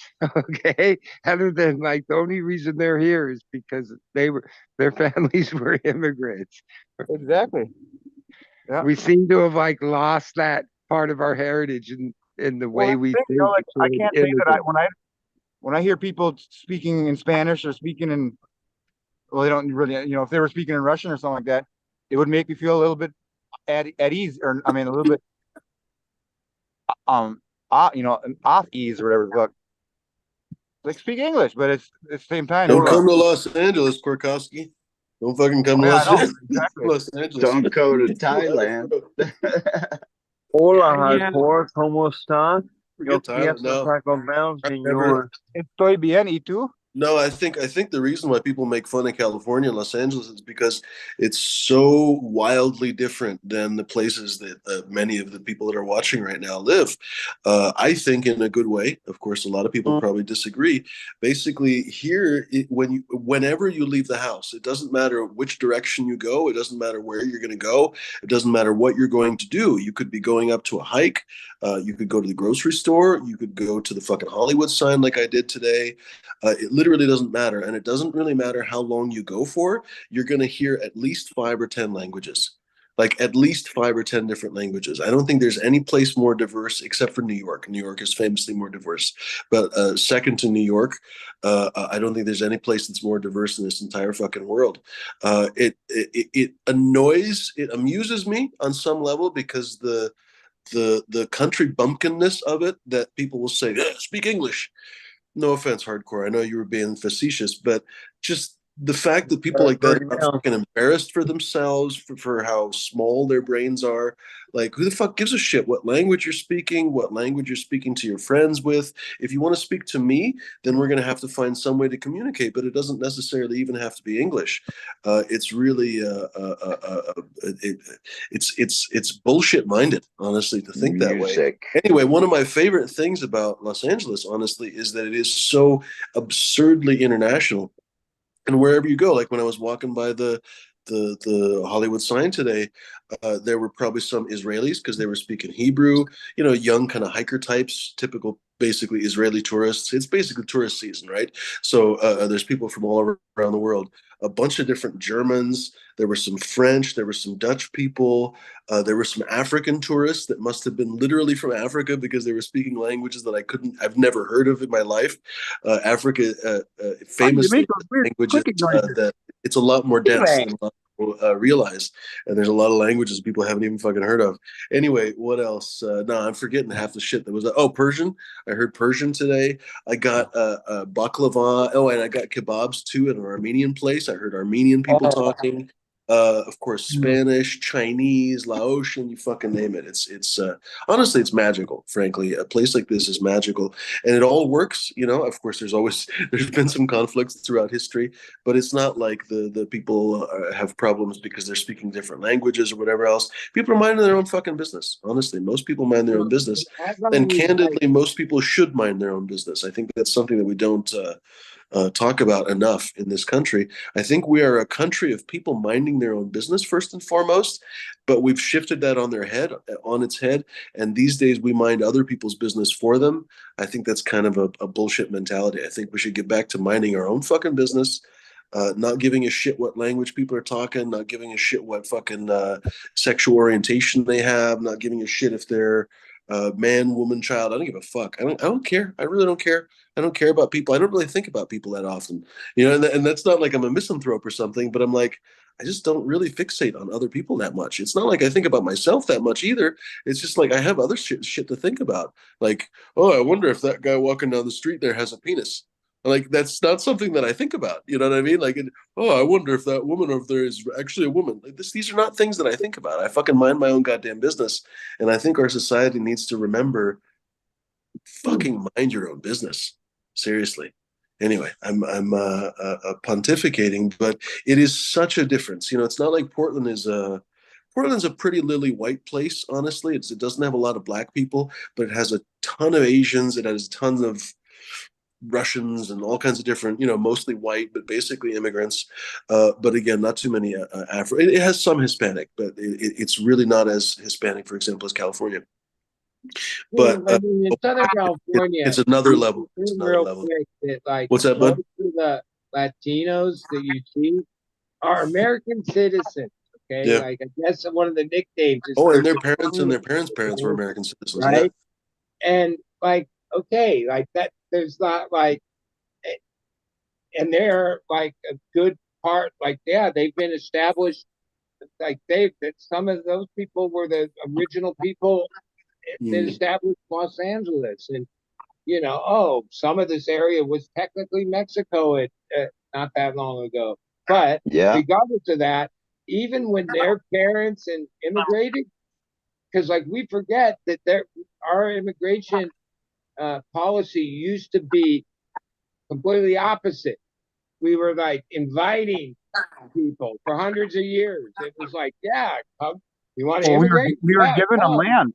We were right? giving them 40 Like acres that's in, what in built an our ox or something country. like Like that. back to what I was saying, like, Mule. wait, that's the roots of our country, and somehow we have like a huge portion of our population like hating on like the idea of immigrants, whether it's wherever they're from. Like that, I don't know where that comes from, considering that other Small than the mindedness, American that's for sure. Indian people, I know, everybody's heritage a few generations ago was an immigrant. I know Mhm. around here there's a lot of the natives, like there was all sorts of stories, like even just my grandpa, tells, has story, there's written records of whatever about the Native Americans and their interactions or whatever when he was young around here. Well, Yeah, that's a they give huge you the problem. land and shit to come over here. Like like another thing I learned during COVID was that my paternal grandparents, Mexican. their family was fucking have you heard of Germans from Russia? Mhm. Excuse me? Like Yep. that's what my family never knew that. We always just figured they were from Germany, but they actually spent 3 generations in Russia before they came over here on that Well, side of the family. beyond that, our whole country is filled with immigrants. It was the biggest melting pot. Like, there's a high percentage of people, like my grandparents, they were one from Poland, grandpa, 1909. and one was from Sweden. Okay, and then they were like, so, and then I've got the same. nationalities, like, intermarried, and then so Yep, it's I've got like the same even bloodline, more Swedish and Polish. like a hodgepodge of stuff. Like even this thing that, not to bring up fucking politics, but like this last week I watched this thing where Trump and the Republicans somehow they dug out this old ass cooking show that Camilla Harris was on, like way before she was senator, like she was with whoever, and it was this chef from India. It turns out Camille Harris can speak Indian and knew all these dishes because her mother is Indian from India. Her Thank you. Come father again. is Jamaican, and they Come had, on. and so somehow he told the black journalist conference he was speaking at that she's lying to you. She's not even African American. She's she's Indian. Okay. Yeah, Oh. because that I Russian. listen to this shit. I'm like, wait a second, dude. What the fuck are you saying? Like, okay, yeah, she's never hid that her mom's Indian. She like has some of that culture. And her dad's Jamaican. And then there's this weird thing in America that's Talk like about kind of spicy food. faded because we made some progress in the race thing. But it used to be that if you were like even a tenth black, that meant you were black.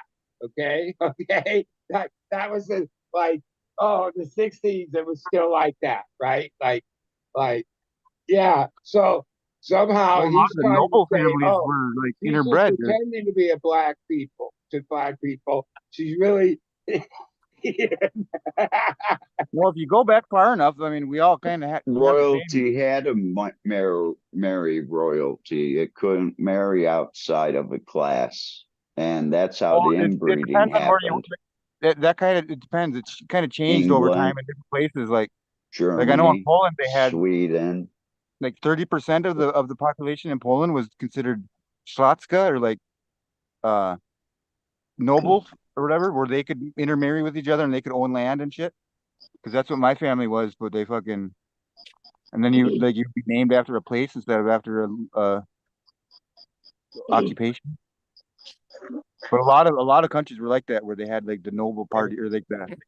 My friend Lindsay, she went to Iceland 2 weeks, like a few weeks ago. She came back, and then she telling me different stories about her trip.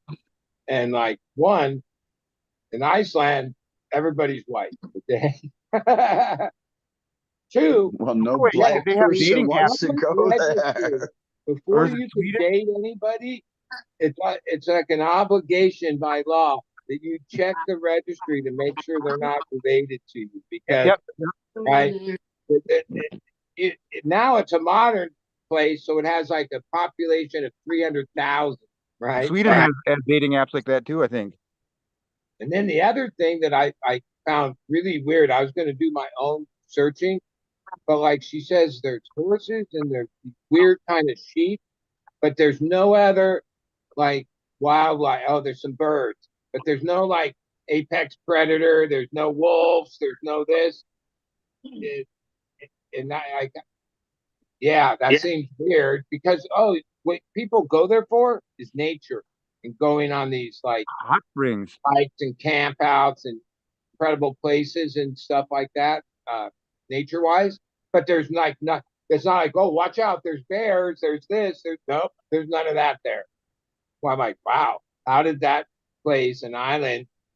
Because even Well, it's how like animals Australia. walk They around the have these island big is predators and like humans brought them there, right? But somehow Iceland, like, it's been like, oh, and they have a whole bunch of rules like keeping you Like you don't think you're gonna bring some plants or vegetable or things from other places. Australia is really strict like that They're, too. they're trying to protect their like native What was it that overruns Australia? Is it they got like feral cat problem or something like that? Or there was I forget what animal it was. Or maybe it was like frogs or something. I don't know.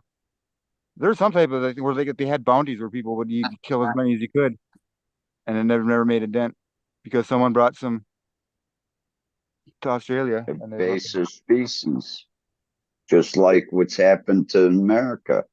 oh everything. Yeah, there's so many. You watch that Crime Pays with Body that doesn't he'll fucking In he'll swear at them. I mean, there's numerous examples where humans brought things from other places, whether it's plants or animals, and And then let 'em it's a go. big mistake. Like you shouldn't have messed with nature.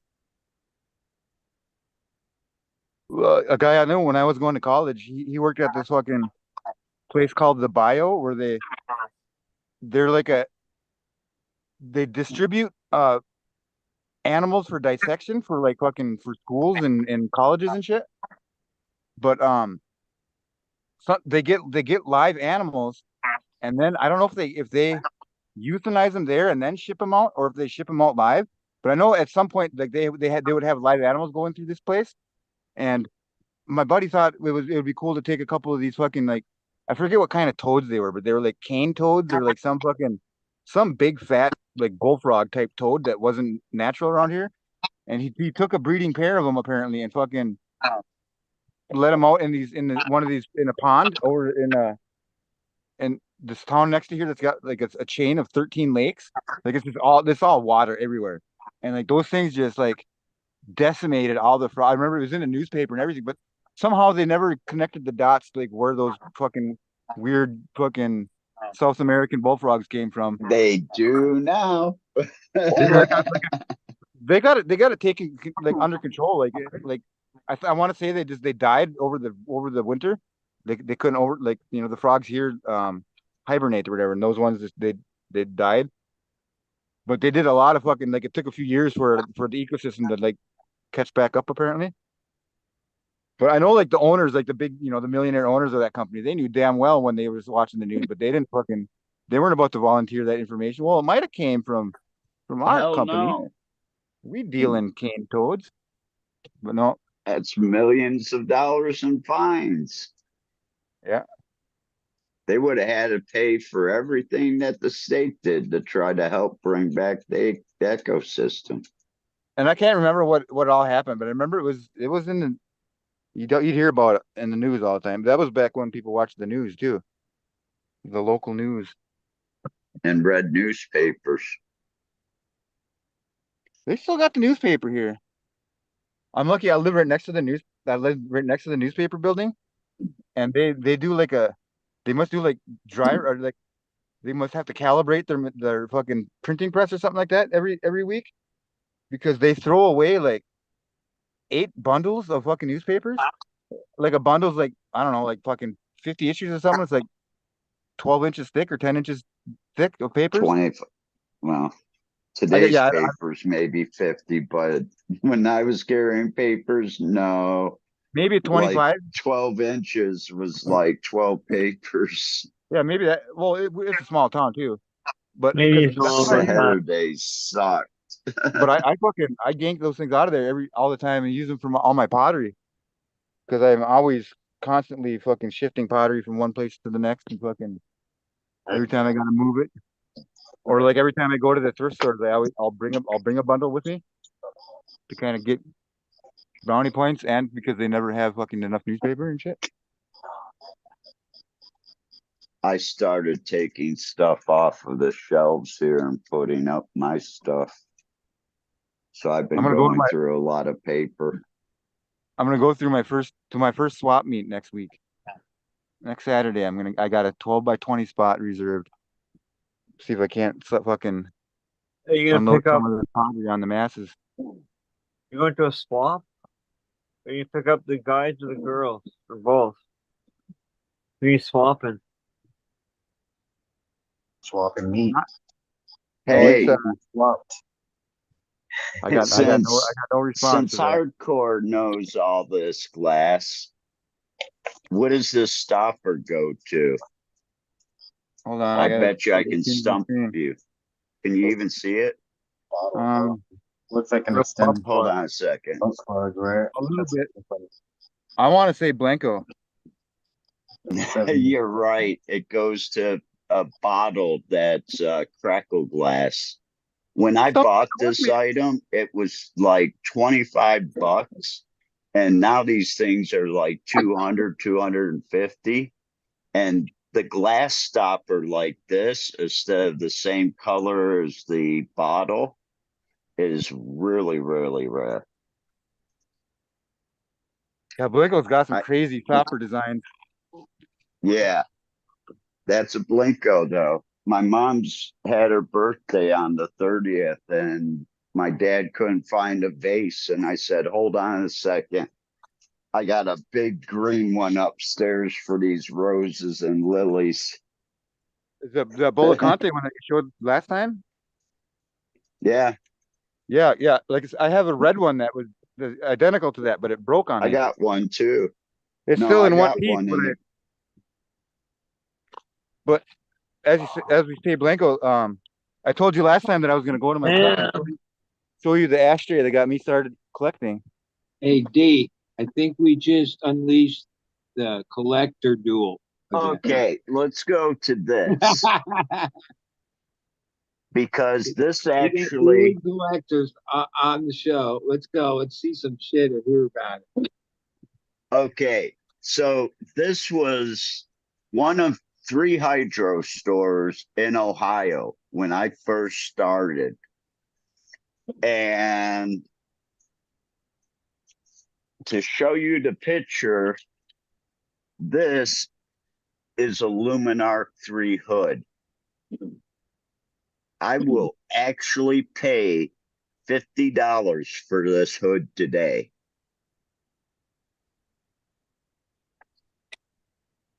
Even though they were, if you bought them with 1,000 water, they were $406.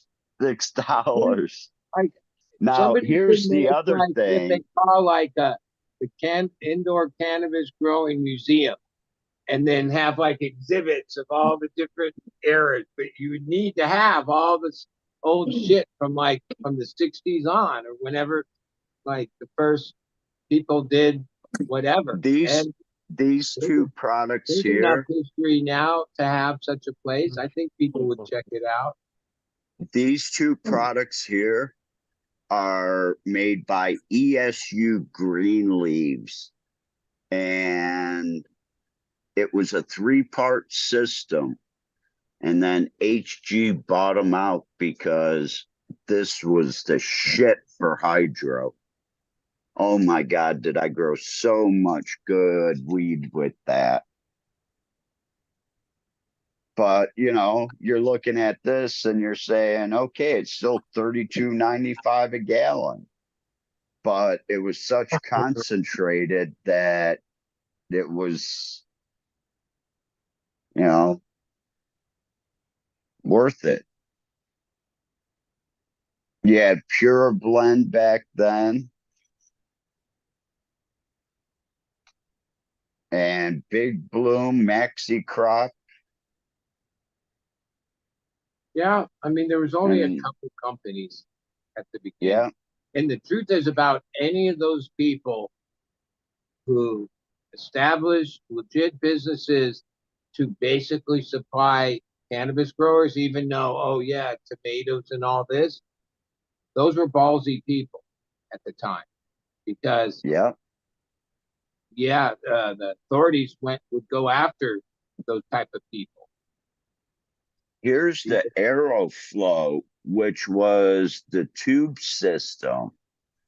And the prices are all over $900 for these. And they were just, you know, I should have done that instead of moved it over. But anyways, they were just tube systems. Yeah, but like back then, there was only like they were probably the only tube system for a period of time. They could charge what they wanted, and they did. But then over time, oh, competition. Now there's 15 different hoods and lights, and now the price went down. That's how that. And This is what I called the there was always panel a of love. cannabis tax because, yeah, the value of cannabis during that era was so high that of course you would pay $900 for a hood or a light. That's nothing. Like even though money was like 900 then is a lot today, like the conversion of value. But yeah, like I've grown long enough to know, yeah, there's like whatever you want to call it, the green tax on hydro cannabis products. Like they weren't priced, considering that some of them are just ag products. Oh, but if it was marketed to cannabis people, oh, you could charge 30, 50 a gallon or whatever. Where, yeah, that was like the cannabis tax. This was what I called the panel of love. Not only would it read the temperature, it'll read the humidity in the room. You could plug in your CO2, your exhaust fans, your intake fans, and 4 lights, besides a fan in the room. And it had timers and controllers for it all. This was the first, this is one of the items that made my first garden after my first harvest a $5,000 grow room, because this was like $500 alone. $499.95. Yeah. I mean, over the years, I remember spending huge amounts as I expanded at hydro stores. But I also remember, what do you call it? The RI, what, return on investment, ROI. Yeah. Yeah. Yeah. There, Like, really, I like, never, and it paid for itself fucking 10 times over. So, yeah, that was all like, even though it was like, I this knew is we were better. being jacked and being, things were way too expensive. It like didn't matter then. Now, corrected all the other way. Oh, that shit really does matter. You start to look at what you spend on supplies. Well, the product that I use, I don't go to a grocery store to buy it. I go to like Southern Ohio or out in the farm country, and I go to one of the feed stores, and I can still pick it up by the 5-gallon jug for like $25 a gallon.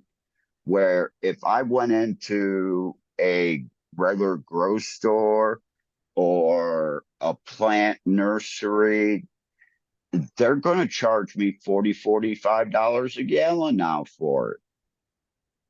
Yeah, well, there's a lot of reasons for that. A lot of it's Hawthorne, that, oh, they are the main distributor, and then everybody's got their piece that, and now it has to cost this amount.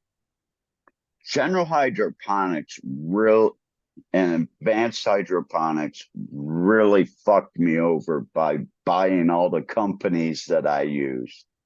There was a product out that was only Wait, 15, 'cause it was I'm like a loyal to $15. General Hydro for fucking 30 years. The two guys that were the main partners with that company and built it from the ground, based in Santa Rosa. Whatever you think about their products, they were Sebastian one of the first Pool, companies come on. that made stuff.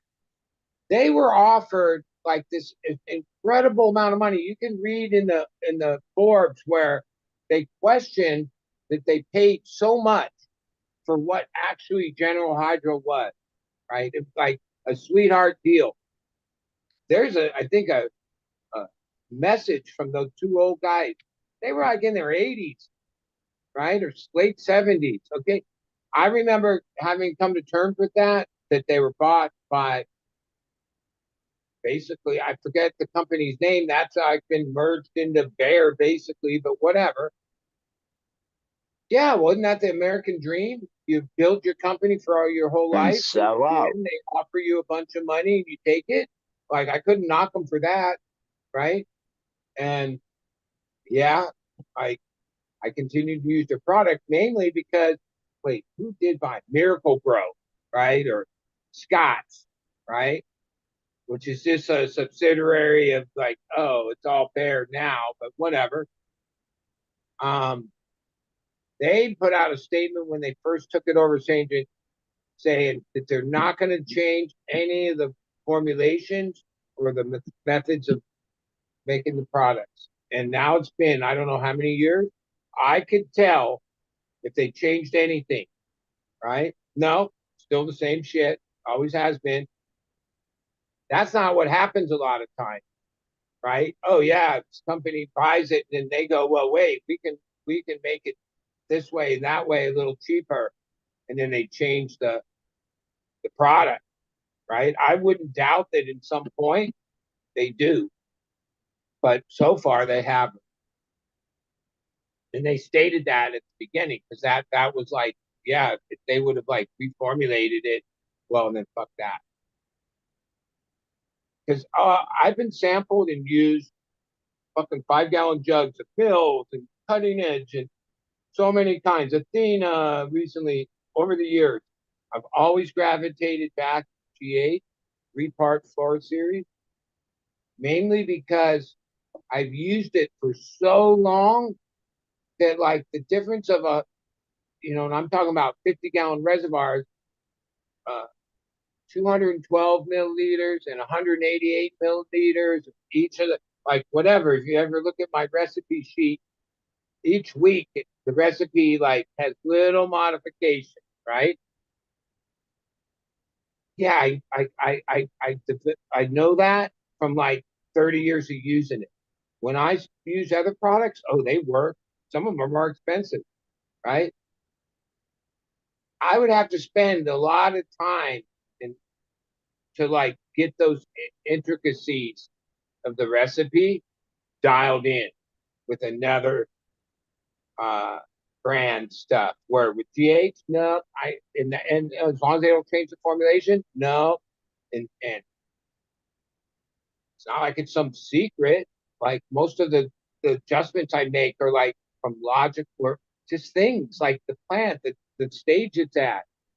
Uh, yeah, some of the, that's that's that's that's an important thing. That's the art of hydro.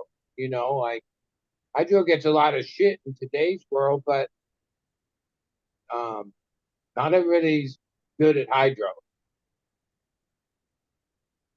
It's like a learned thing. Like I'm a really oh, it's good at pretty easy the hydro. basics, but when you want to, refine it a little, well, yeah, there's things You you can learn. kill a crop really quick refining it too. Yeah, there's a lot of things. Like yeah, there's all the variables. There's all the variables. Because I'll admit, I fried one time. I made it way too hot, and I came back the next day, and they were all crispy as fuck, all 150 of them. Yeah, I mean, most of the things you learn through mistakes. That's how it goes, right? But they ended up buying this bottle. It was called Nitron Plus, and it literally had 13 or 14 of the micronutrients. And you could only put this stuff, and you only needed like 5, 6 drops per 5 gallon bucket, but you couldn't put it in first because if you put those 5 drops in, you would get like a third of a 5 gallon bucket of water, and foam would be coming out of the top because it had water activated nitrogen Way and back, some other shit. people used to use this shit called Super Thrive. It came in this little Yeah, bottle, and you used it by the they drop. sell the shit out of that in And it, Thailand. and it was basically a B complex. Like if you smelt it, it'd be like, oh, that's what a Yeah. B complex vitamin smells like, right?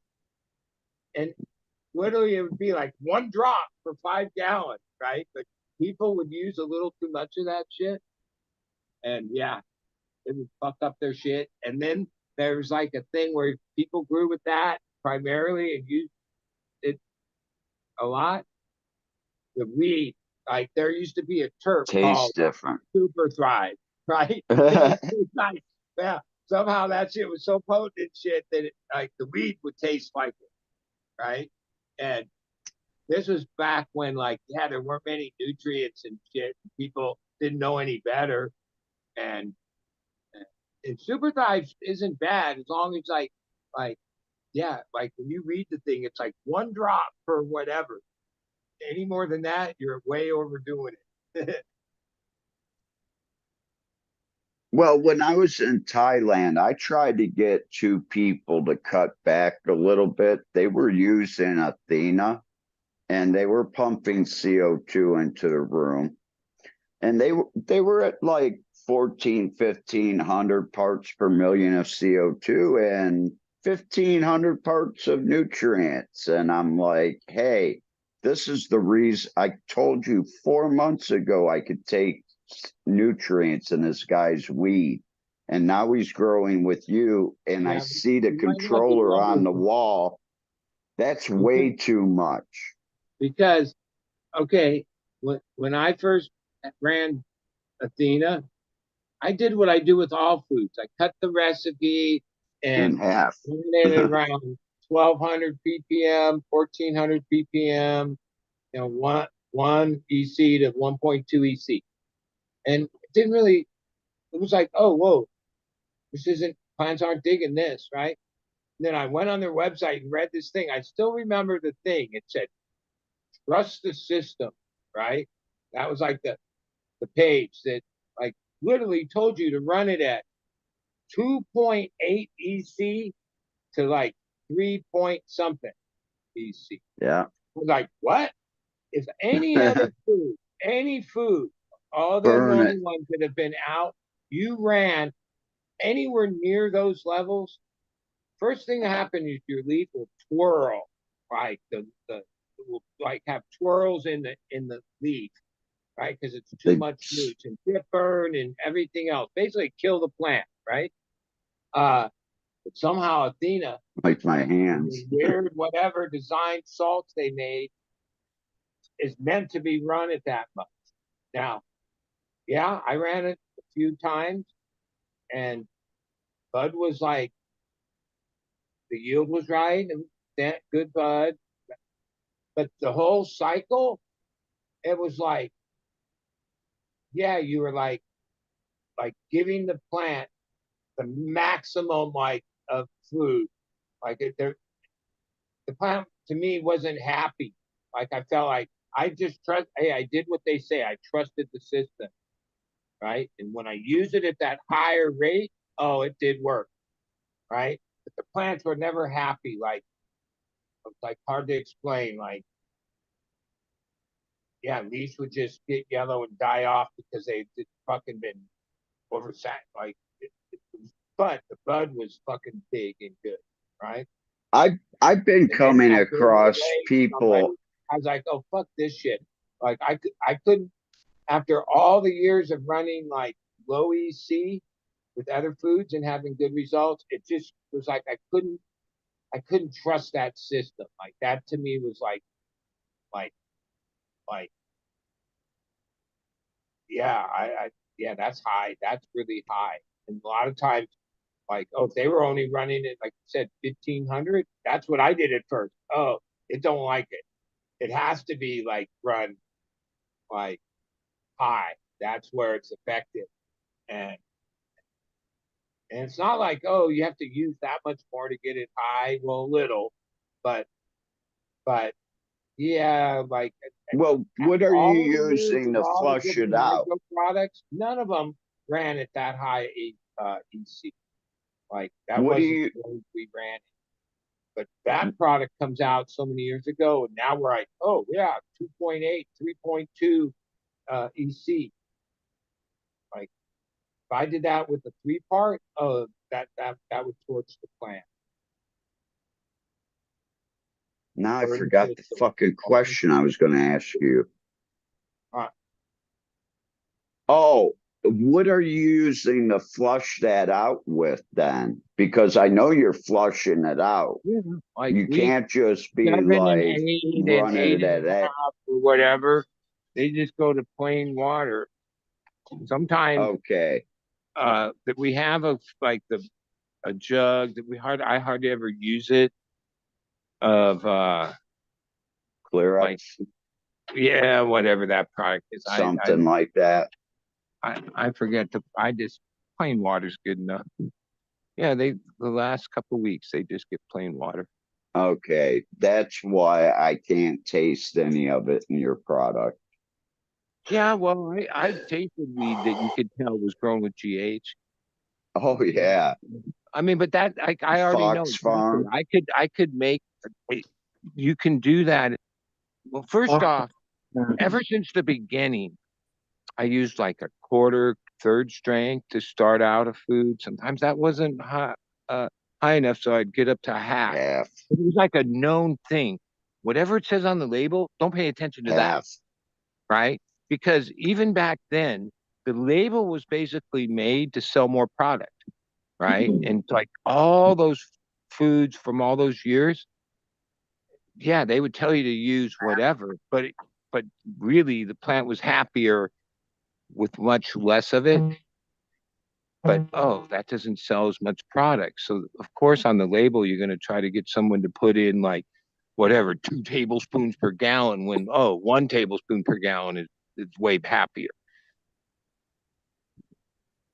or whatever the That's a measurement is. cool piece. So then when Athena, that was the first food that was like, oh yeah, no. That first run when I was like at lower EC, Oh, it's an elephant. that shit didn't work good at all. And I saw it did work, like, but like, yeah, I didn't know. Like that to me was like force feeding the plant. And Let me see the bottom. Of course you would. Oh, That looked like Chinese to you? I can't tell. I'm asking hardcore because I like the elephant. And if he's going to go to a show and or flea market and sell, This is definitely Murano. You can tell that the fakes are a lot shittier than this, but it's yeah, Samerso is the glass within the glass, the blue inside there, and then you got this Millefiori, these little flower looking things in there, yeah, the and then you got Millies. Aventurina is the gold flex that's real gold in there. But this little guy is worth like 150, $200 for that tiny Will little you thing. sell it to me for? Give me Because an you offer. were offering $40 mugs for $5 the other day. I almost thought about jumping on those. No, but this is the coup d'etat right here. Oh yeah. That might not look like anything spectacular. Put that here. Can you turn it down as much as you can? But this fucking thing right here, Is it missing an eye? nope, it's got both of them. It's Okay. and I think this is uranium glass. I don't know light though. I'm pretty sure it's uranium glass in a little glow. But this Get a is made black by light. Antonio de Ros for what was the name for Sanadis. That's about what, 10 inches tall? Nine and a quarter and Okay. 3.5 wide at the base. But this little thing right here. So I went and I paid $40 for it today, right? I noticed it yesterday when I was at an antique store, and but I didn't have enough cash for it. But I took a picture of it, and I didn't really I didn't research it that much. But then when I got home, I started to image search and figure out what it was. Goddamn internet. Oh my God! So this little thing right here, one just sold for $1,900 a Yeah, I week ago. can't buy that. And the only other two that are listed are listed for like 2,800.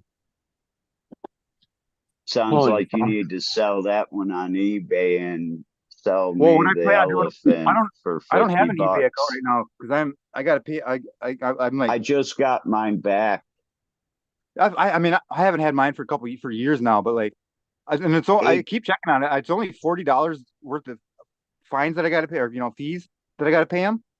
But I know for a fact that as soon as I go back on with them, they're gonna put me on a restricted status for at least 30 days.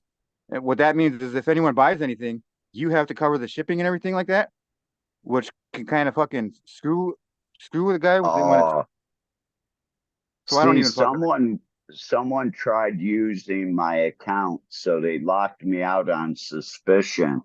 And when I called up, they said, "Oh, you've been a member for almost 19 years."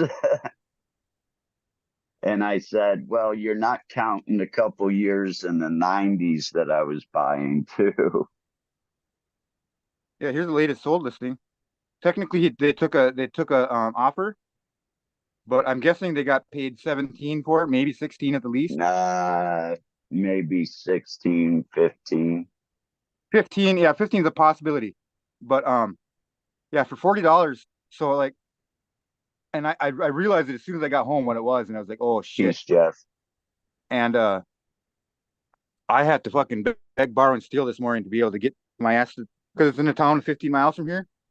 And I thought for sure one of these rich lake people was gonna fucking snatch it up. But she was this pretty little penguin is still sitting there.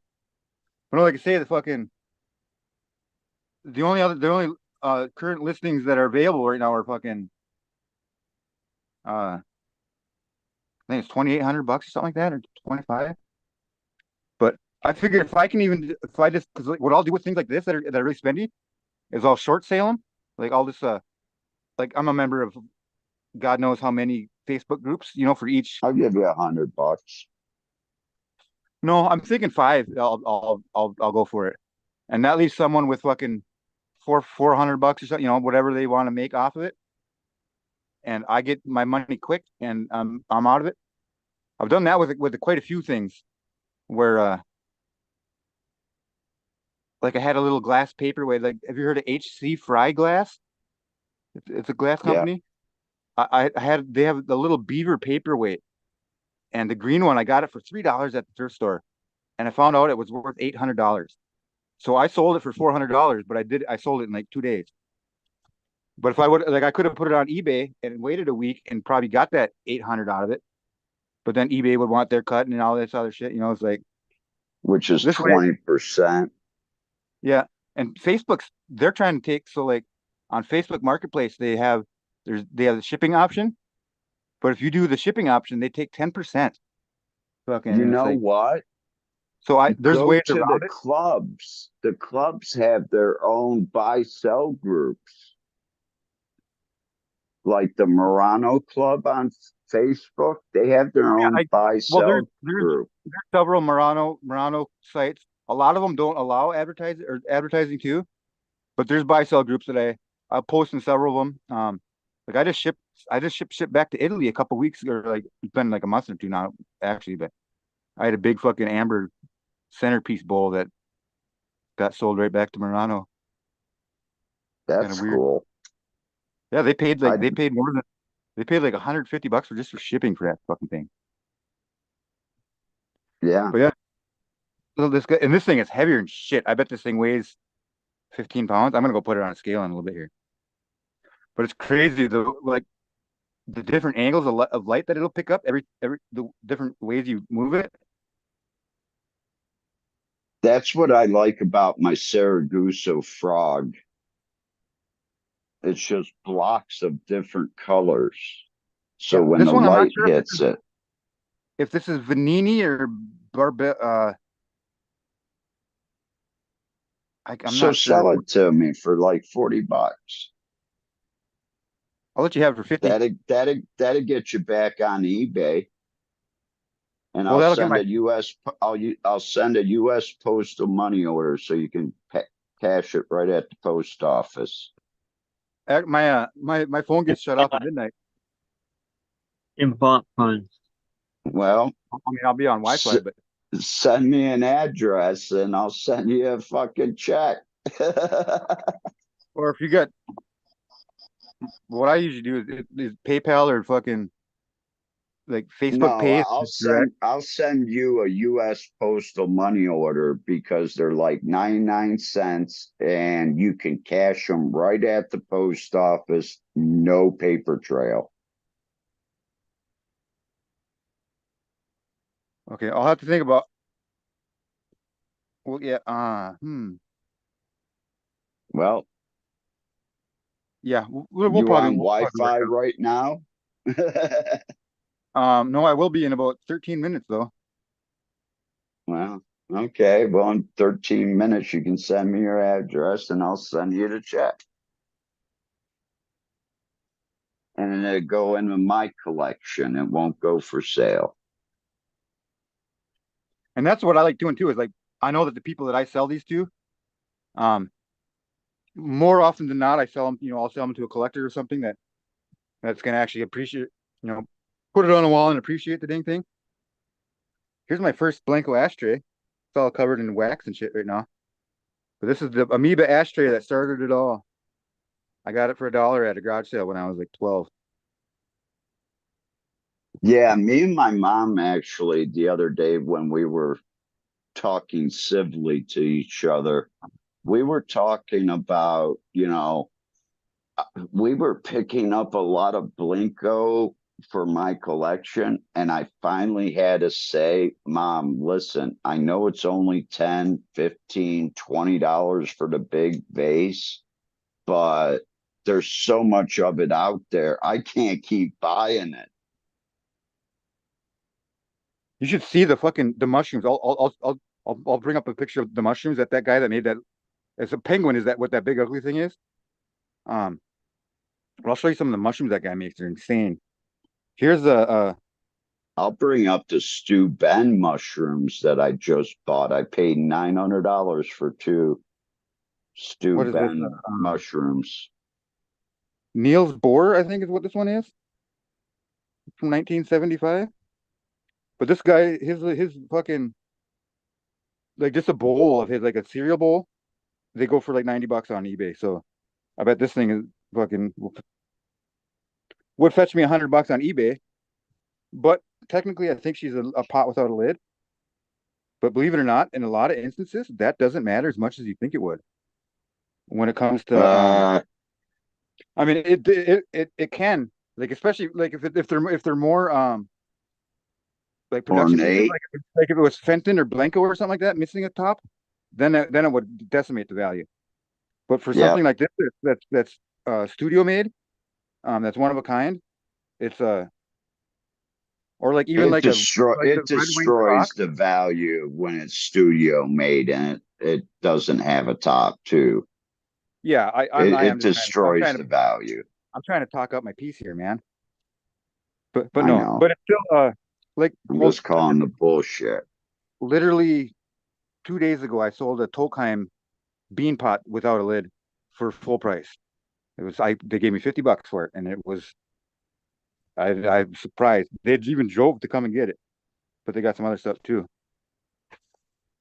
But either Well, way, that that's you I mean probably for the gave them that stuff at enough that it was worth the drive out. yeah I sold them 4 things, 5 things. But I mean for the $5 I paid for it, I'm like 20 off it easy. I mean when I buy something like that, it's just to add something more cool to my table, and then fucking I know I can make a couple bucks on it, and then I get to look at it for a little while too. Like I just got this thing today too. Kind of looks like leather.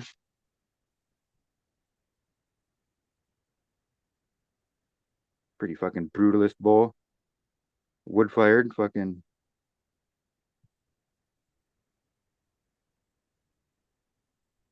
I'm gonna keep my toenail clippings in it. I told the lady the lady in line at the Goodwill, I was like, "Ooh, that's a cool bowl. What are you gonna keep in there?" I was like, "I don't know, maybe my toenail clippings." And fucking the two guys behind her just busted out laughing. Fucking, she's like, "I don't think that's really cool," or "I don't think that's really." I forget the word she used. Fucking, she's like, "That's rude," but I don't know. I Don't told her when my take phone it up, as drove her rude. back.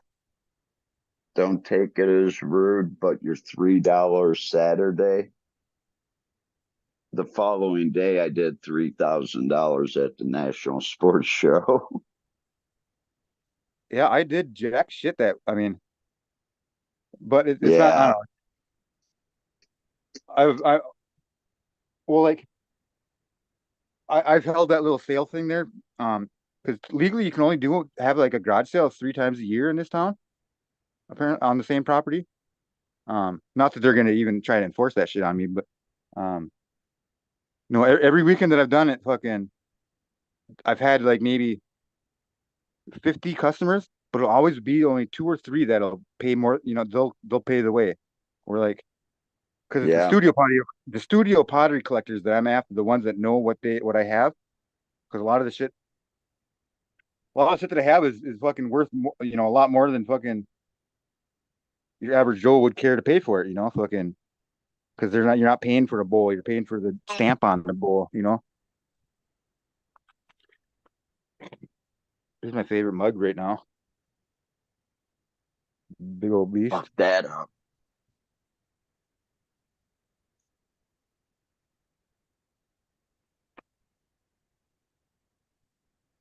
Yeah, when you guys were talking about getting shit cheaper at the fucking grain stores or whatever, I would always get my diatomaceous earth from if you order online from Fleet Farm, you can get a 50-pound bag for like 19 or 20 bucks or something like that. Whereas if you go to Walmart, you got to pay like 15 bucks for a 5-pound bag. So that's 15 for a 5-pound bag at Walmart or 19 for a 50-pound bag at Fleet Farm. Which one is a better deal?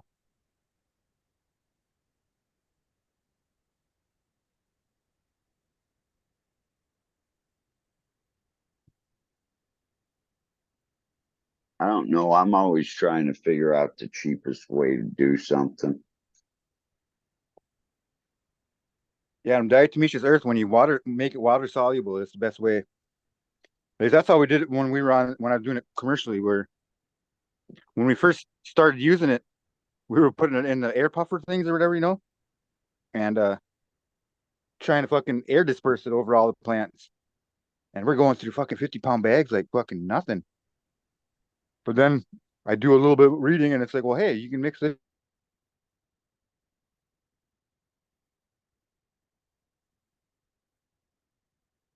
I just put it on the top of the buckets, on top of the soil.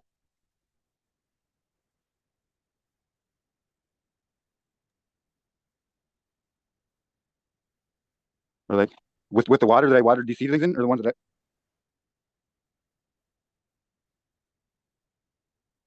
the one Looks seedling, like 4 were in the same little cube, but I took a Epsom salt with my water, and then I actually mixed in a little bit of cinnamon with it too, to fucking just for a little bit of pest control, and in case of it wants to get any type of what you would call fungus on it and shit. I've got a couple strains That that because I I don't have have my to normal. add Epsom salt to make them actually come out right. Well, I let mine get kind of dry too in their little solo cups, so they were getting a little bit light colored on me, so the Epsom salt kind of tends to give them a shot. Within 24 hours, they'll be green again, nice and dark. You don't Or just for cut transplanting in like general, that fucking 3 cuts magnesium in the sulfate. bottom of the cup and just like pour water into a tray that doesn't have holes in it. That's what I do. Oh, and then just I bottom feed them on there. I water the cups and then I put like a 1/4 inch of water into the bottom of it. Well, I usually use, um, I like to use like wire baskets, or like I say, that like those Coke trays. Um, so Which that have way I don't holes spend in the any water, bottom. because otherwise, like, depending on the different how hydrophobic each cup is, sometimes one cup, like I'll go and I leave my soil line like, half, maybe 3/4 of an inch below the top of the cup, and then I'll fill the cup to the top on all my cups, and then by the time that I'm done doing that, and all of them, because let it soak in slowly, and a lot of the times if there's one that's got like it'll be a channel that it works through, and then like, so one you'll get only that first soaking, and then everything else just goes straight to the bottom. And then you'll have an inch in the bottom of your fucking tray. Containers that I also have a bunch of fucking Then it my sounds like little you need to planter take your cups in or whatever. and roll them in your hand and break it up. Or what I'll do then is I put rocks in the bottom of the container of the solid container, and then that way, it makes the planter containers up off the fucking bottom a little bit, so they don't have to suck the shit up if they don't want to as much. It dries out in a day or two anyway, so what the hell? Yeah, but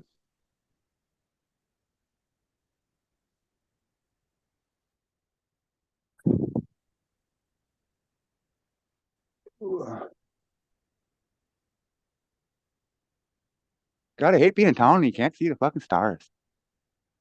Just barely see them. You got to stare for like half an hour before your eyes will fucking adapt even just a little bit.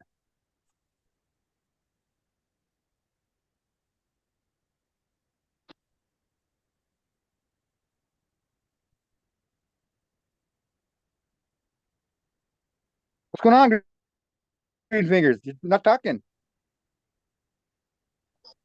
What? I'm high. How you been? Fucking tired. Been up since 5:30, 4:30 in the morning. I've been up since 2011. So I'm ready for freaking bed like 2 hours ago. I didn't even realize it's already 10. So I go to sleep my old people time now. 9:30, 8 o'clock. I was in bed at 9:37 last night. Yeah, I need my beauty sleep. I need my beauty sleep where I wake up ornery as fuck.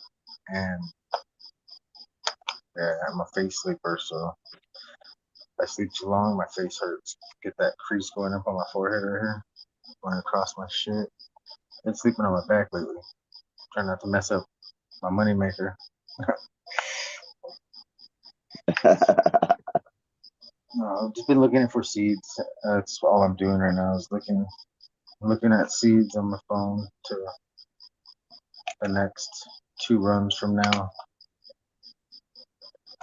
What, Do you you're sleep in a already coffin? gonna be out of seeds? No. No, but almost. No, but I could give you a couple selections. yeah, no, I've been just debating on these same ones over and over for like 6 months. So now it's time to make a decision. Yeah, every time I get a pack of seeds, I run at least 5 of them. And sometimes I just get like a 5-pack when they're available. So I run through that whole pack instantly. So yeah,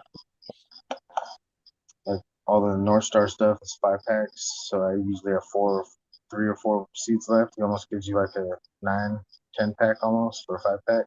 So it's worth getting the 5-pack. I got humidor stuff in my room right now, getting ready to go. Get underneath the light closer. Just put them. I had to move the lights.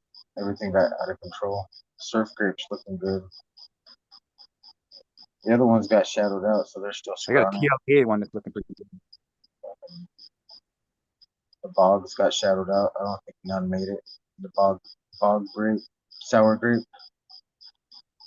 Fucking, I went with doing a lot of grapes, trying to find something that's really gonna be grape. It's just the seeds have to make it if I'm gonna see if they're gonna be grape or not. Shit, they gotta live. I've been killing a lot of seeds lately, so that's another thing. I kill a lot of stuff on accident. Not even an accident. I walk in there and the plant will just be dead. I'm like, what the fuck happened? Like last time I saw a cricket eating one, gave that cricket went straight to my black widow. Like, let me get my container real quick. You're gonna eat good today. Well, you're gonna eat good today, bro. He ate like 2 of my plants. I watched him nibbling that shit right from the stem. Killed it. That little bastard, dude. So yeah, you can probably hear the crickets right now. Maybe not. Zoom has some good. I can hear him. Yeah, those little bastards, man. They will eat my sprouts. Like, it's nobody's business. Indoors, outdoors, I have a rat to worry about. Or a rat. Rodents, field mice and shit. They find water and find greenery. Dig out. It's another problem. Harvest in like a week. I harvest a bunch of cool stuff in about a week. I should let it go 2 weeks, but I gotta get it out of the room. That's what I'm complaining about right now. Like my veg is already filled up completely, so the light's not sharing across the whole room, like across all the canopy of the light. So like some of these plants are getting bigger than the others, but I gotta just rotate stuff out now, like, to make them even.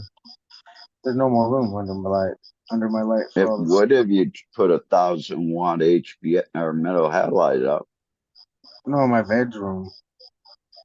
Is it bigger than 10 by 10? No, I can't have that light in my house. That would burn it's too much electricity. My two 720s run way cooler, and the LEDs, they run so cool, and I could run 2 of them full blast and get way more light than I need. So I don't run them full blast in there. I only got like I said, a week left in veg, but they're so hardy, they're breaking already. So like these plants are flopping over and snapping even with support. I was like, what? It looked like a hurricane went through there. Like they were just all snapped upside down, all over the place, broken. So I got some stuff to sample early. Like shit. Only a week early, but early nonetheless. Smoking on some early stuff right now from the Cali Connections. It's Julius Caesar. Freaking fantastic. I love it. It's one of my favorite smokes right now. That's all I have. Because that's all I have. I have store bought stuff, but that's not nearly as good as this stuff a week early. You know, like this stuff 1 week early is still better than their stuff from the Oh, shops. yeah. And it's that Master SoCal, Master Kush, and the SFVOG. So that's a great cross right there already. Oh, man. Yeah, the Julius Caesar just makes your whole house smell like dank. Right when you smoke it, you go outside, come back in, you're like, what the hell? When you you're gonna smoking cut it, that? it's gonna be next week sometime maybe, or maybe 2 if Well, it's not when? ready. But it should be ready by 65 Oh, man. days when it's already 62 days or something. So another couple days to harden off, finish up. It could be dry by, it could at least be dry by the time I come out. Oh yeah, I should be out there at like the 9th, 10th, and maybe the 11th. yeah. And the Roxanne too, and that one's No, I breaking. like the first one. Yeah, the Roxanne snapping down already. That one will be the first plant I cut down, and then the second one will probably be the Red Ragers. Those will be next, like ripest already. I think the one that's gonna last the longest is gonna be my plant, the Analema. It's just goes forever. It seems like when you don't want it to. But I just want everything to finish at the same time. It's like it's not gonna happen. That the apples and bananas, the japples. I say the apples and bananas. Japples, the apples and banana cross, the jokers from I forgot who made it. Breeder X, great seeds. I'd recommend that to anybody who wants small plants that are just banging. I want small plants, but I want Afghanis. Yeah, these are the apples and bananas. Like, they come through, but it's like it's crazy. It's crazy. Like Jokers is so I got 2 crosses with it and then 3 crosses with Jokers from the same company. So I'm just trying to see what I see, any similarities from the dad coming through. And I really kind of see like the dankness coming through of each one from the dad. It's like the representation. Pretty cool to see. And somebody else work. Yeah, right. Shit, I must not forget. What was that? I heard. Was that hardcore? Freaking hardcore, man. Red Hood, that's the other one. The Red Hood will be the longest, second longest one. Doesn't want to. None of them took Red the Hood. seeds. I put Afghan pollen on everything. Some of them, they won't be done. They won't be done at all. And some of them didn't even take the pollen. I went to look, and I was like, I think I missed the whole branch completely. I must have missed everything. There's no, it should have been full. I know the pollen's good too, because other branches got a little bit of seeds, but I was looking for more than 1 or 2. I was trying to get full bottom branches, not just, like I said, 1 or 2 seeds. So I only see 1 or 2 seeds in the whole thing, which is kind of a bummer. It's like not a waste of time of breeding, not breeding, but just getting another cross in there when you can, just for fun. Like, let me just get another cross on all these bottoms. I could have cut all those bottom branches off and stop wasting my time on them, let all the energy go to the top. But instead, I was like, yeah, I'll do this. Nah, I should have just cut them all off. Fucking wasted the energy on the plant. Could have been fatter buds instead of wasted on a whole bunch of smaller stuff that didn't even get pollinated. Pissing me off. Well, you live and you learn, you know. Yep. I'll hit it 3 or 4 times with pollen next time, not just 2. I was like, I'll double it up. Like 2 times I thought was enough. I was like, this is enough. One day, then the next day, yeah, no. Should have went in there 2 more times, just to make sure.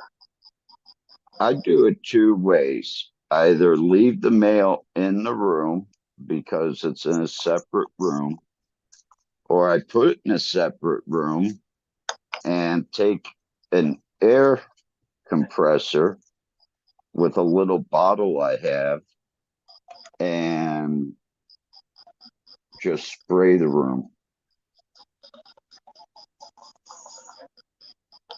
I shook one underneath 1,000 water one time, and we were only doing 16 plants in 2-gallon containers because they weren't that tall. And I shook the male that was in the center, and I couldn't see my friend 2.5, 3 feet away from me. That's what pollen. Yeah, it was. We laughed about it for a good week.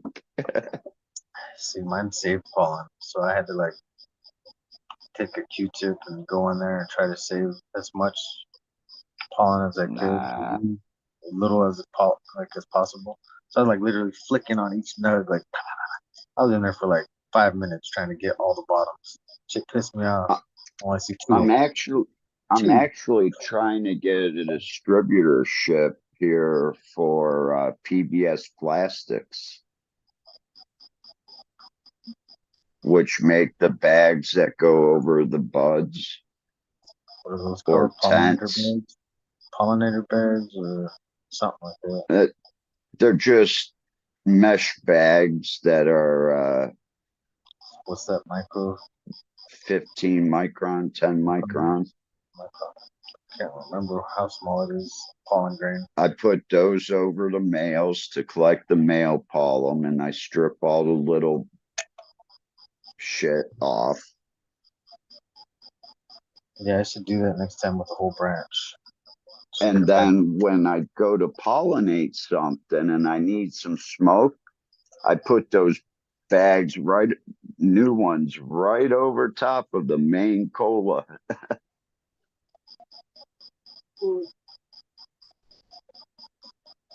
Yeah, I cut all my main tops off. This was supposed to be a seedless run, but like I said, I don't want to take advantage and get the bottoms done. This sucks. I hope some of them, like the bigger buds, even. I hope some of that falling just because I hit the fan, like in front of the fan too at the end. I was like, just flick the Q-tip off all the way, get it all clean, wipe my fingers off on there. Barely saw a couple on each one, but not the hundreds that I wanted. Hundreds, thousands. Yeah, I just wanted a couple hundred for just to play with. Thousands are when I'm trying to make seeds. Like that'll be the next run when I find something worth doing it. All these ones are fucking killer plants, but I just didn't. I wanted to do the Afghan with all of them because it was gonna make some of these weaker ones stronger, and they were just so floppy. Some of these plants are skinny, and the stem to bud ratio is crazy. It's like more bud than stem, so it can't hold itself up. There's no leaf damn near at all. It's like what the hell? Like good stuff, but like I won't have to do no work when I trim it. And I have to watch it extra because there's no humidity wrapped around those. Like nothing to keep it. It's just I gotta really keep an eye out when I do the drying of these ones. There's like I said, no leaf, so you really gotta watch out. And that's kind of stuff you can smoke right off the bush damn near once it's dry. So you don't have to cure it, you just gotta dry it. It's just a small dry and cure after off the jars, and one of these plants won't make it that long. I'll be smoking it that much, so it will barely be in its jar. Smoke the hell out of that toasted toffee. Can't wait.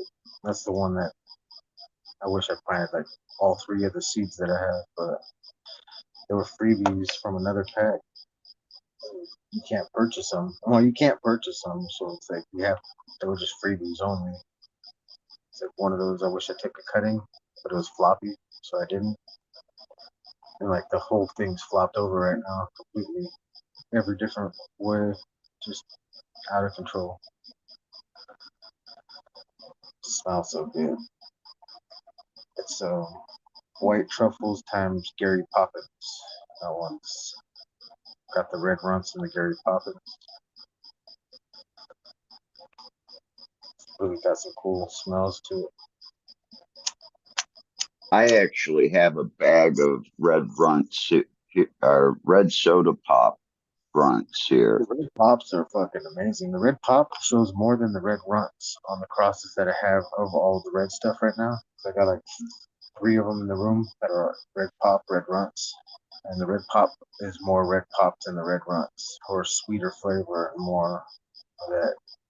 It's crazy. I mix it with some of the shit that does, even though it's over a year old, it still has a good terpene profile to it. So if I got some shitty weed, I'll grab a bud or two of that and mix it in. Nice. Yeah, I like a good salad. Yeah, that red pop would be good on this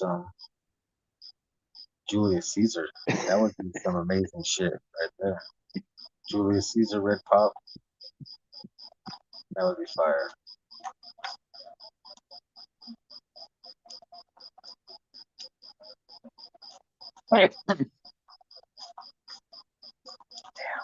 Down to my last 2 notes. For the night, not forever.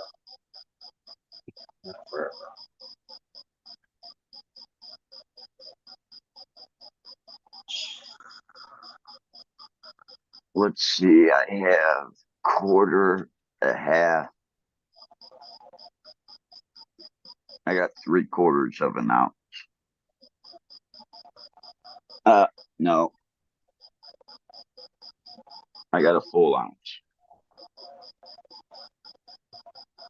It's got to last me until I go out and see Bud.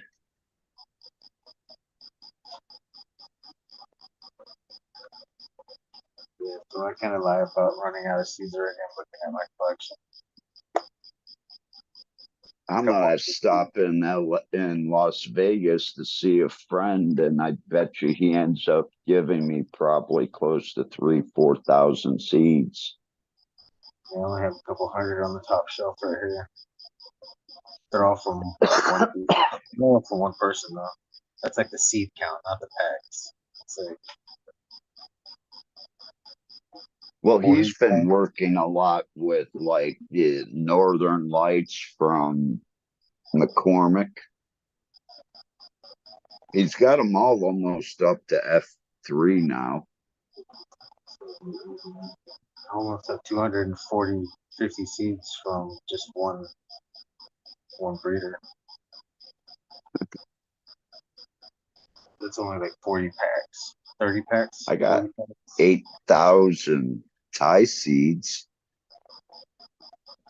And then Budgasm has probably another 4, 5, 6,000. Just one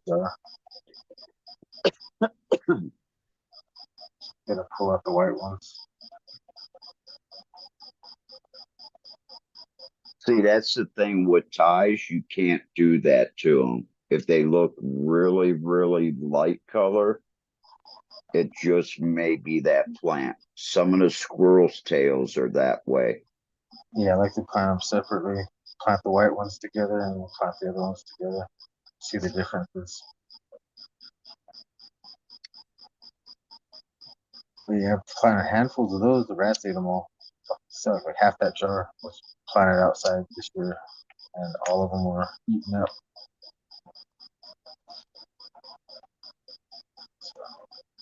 I tell you, you get a couple cats, but Oh no, it got already, but it's still the damage it did early was devastating. Now I only got like 6 plants. What I was supposed to have, right? Well, now I have just what I'm supposed to have. Nothing extra. I got males of what I'm counting too. So, oh shit.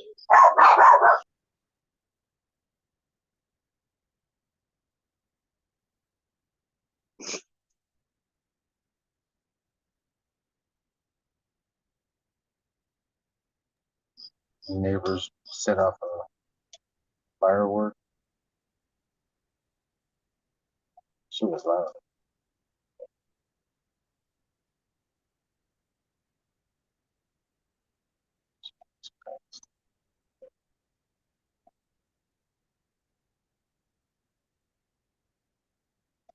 So what were the new poppin' strains you guys were talking about earlier?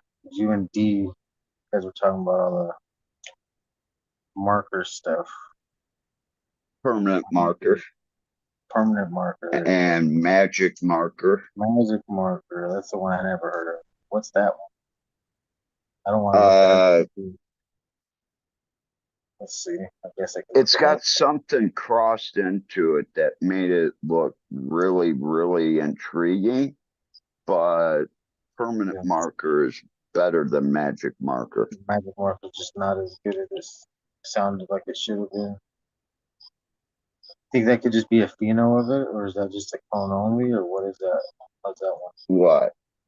Is magic marker? Are these all seeds? Oh, they came from seeds. Okay. Because I'm still trying. My phone's not up to par. Being slow as heck.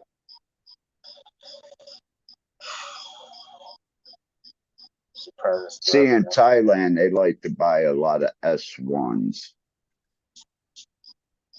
Okay, that's why. So I found some on one place. One place, but they're, like you say, there's one. It was one of the bigger seed companies too. No, I know who it is now. By Exotic. I can't. It's, Jungle Boys. Jungle Boys. Seed Junkies. I'm not sure. I'm freaking high. I don't. It could be Seed Junkie because I can't afford any one of their packs. I get seeds from. I get a lot of other stuff from other people. Yeah, it says Seed Junkies. Unleafly Magic Marker is a hybrid weed strain made from genetic cross of Permanent Marker and RS11, bred by Seed Junkies, distributed by Doja Pack. Cheers. Good to know. RS11. What's RS11? Rainbow sherbet.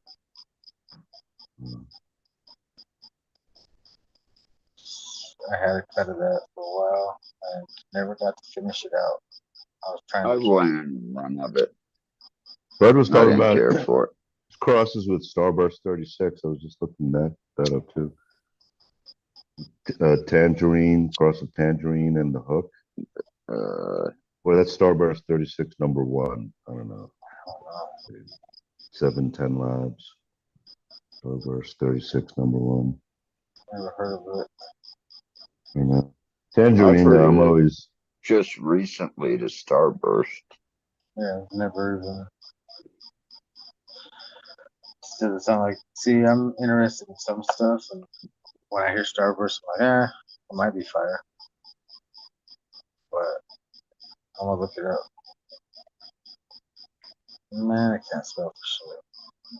There you go. I got somebody sending me some cherry bomb 1 seeds. I'm gonna hit it to that strawberry and cream. Starburst Curse, Starburst OG. I can't even say the word Starburst. Jesus Christ. Mouth is dry.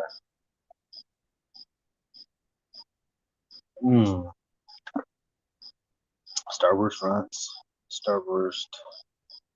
Everything but just Starburst. So Starburst OG is the only one I can find. It's closest. Sounds fire. Pre-98 with That would probably be the one I pick. gets a seed finder eventually. Information about I find anything really cut or crossed with runts, they just doesn't have the legs. The high's gone in a half an hour for me.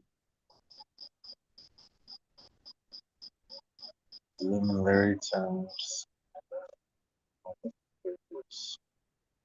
I don't need these plants. Lemon Larry OG. Sour diesel. There's a bunch of different plants in this. Sounds good.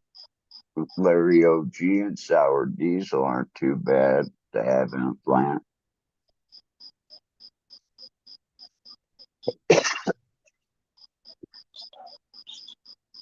Maybe it's a different genealogy of this shit.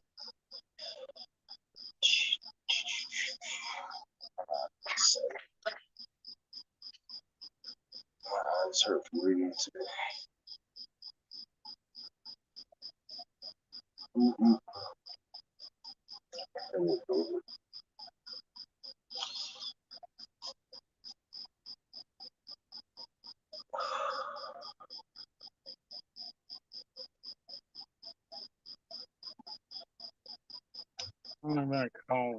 We had a baby, eat the boy.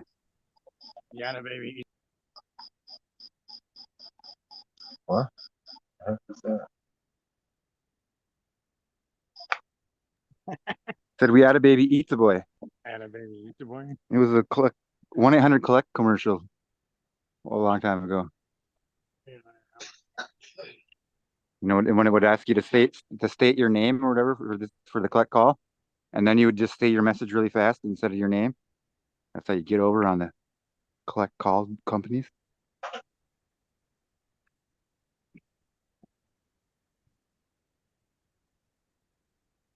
Yeah, collect calls. You are receiving a collect call from institution.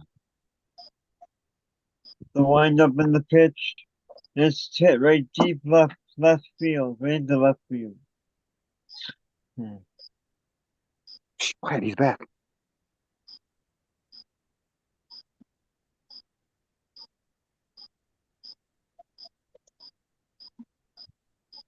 Did he just like?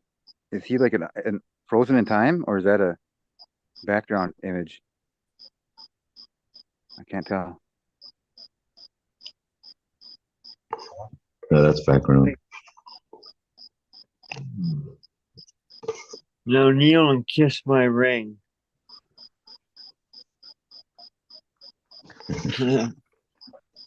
Well, if I you're was checking out some of the kneeling, Olympic stuff before. Yeah, you can get it on YouTube. You got to watch a commercial of, but you can pretty much get anything you want. Just look it up. Or you And figure yeah, out Pirate Bay. surfing was crazy. Yeah, but it was pretty cool. And skateboarding though was really crazy too. It's actually that girl, Japanese guy. Well, I saw was Japanese guy. the Japanese girl, Well, it was a Japanese guy. This is one. Yeah, Chinese.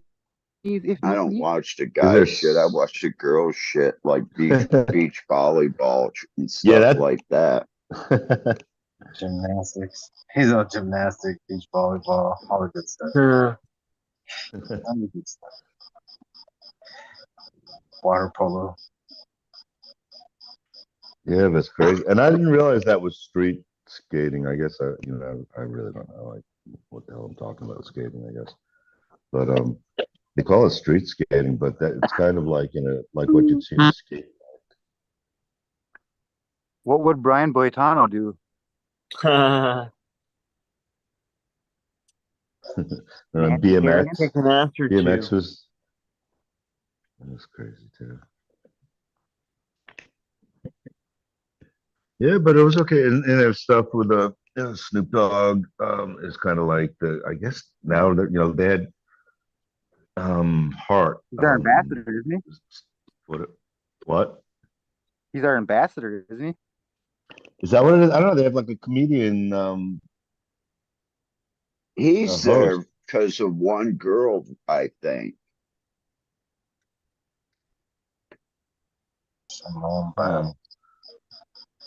But they had Hart last time, but I forget his first name. Yeah, a comedian. But it's kind of a good little spin on whoever thought of that at production level. Like, hey, let's get a comedian in there too. Get like some comedian aspect of announcing and stuff. It was pretty good too. Like he would, I forget what he was like imitating an announcer of, like You see, swimming, yeah, ping when pong or the something. football crosses the goal line, It was good. It was entertaining.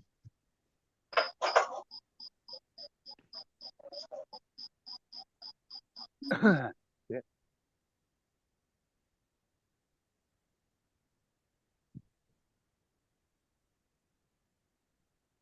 Shot put was pretty good for the men today. They came in first, second, and third. Wow. I don't think it was for medal. I think it was like the prelim to get in for the medals. And what's the utility of a shot put? How did that ever come to be a thing? Like, when do you ever have to throw a heavy fucking keg far? Yeah. This is like the Scottish Olympics too, or whatever they call that. I like the tree Like one, like the pole throwing. steel, You have how far you can throw a tree. Pole. steel power sports fucking shit. Uh-huh. That's some crazy Like shit that. there. Like some of the stuff like javelin, like okay, that was like throwing a spear. Yeah, but the But javelin has same changed thing. since the world record was made because of that guy. They actually changed the way that the javelin was made. So that record that he holds will never be broken. If you look at his javelin when he goes to throw it, it's literally both ends are bouncing. No Like way. the And pencil. today, It's like the Nerds movie. kinda, Nerds. but today's javelins are like more solid. and they don't travel by like a lot from the world's record.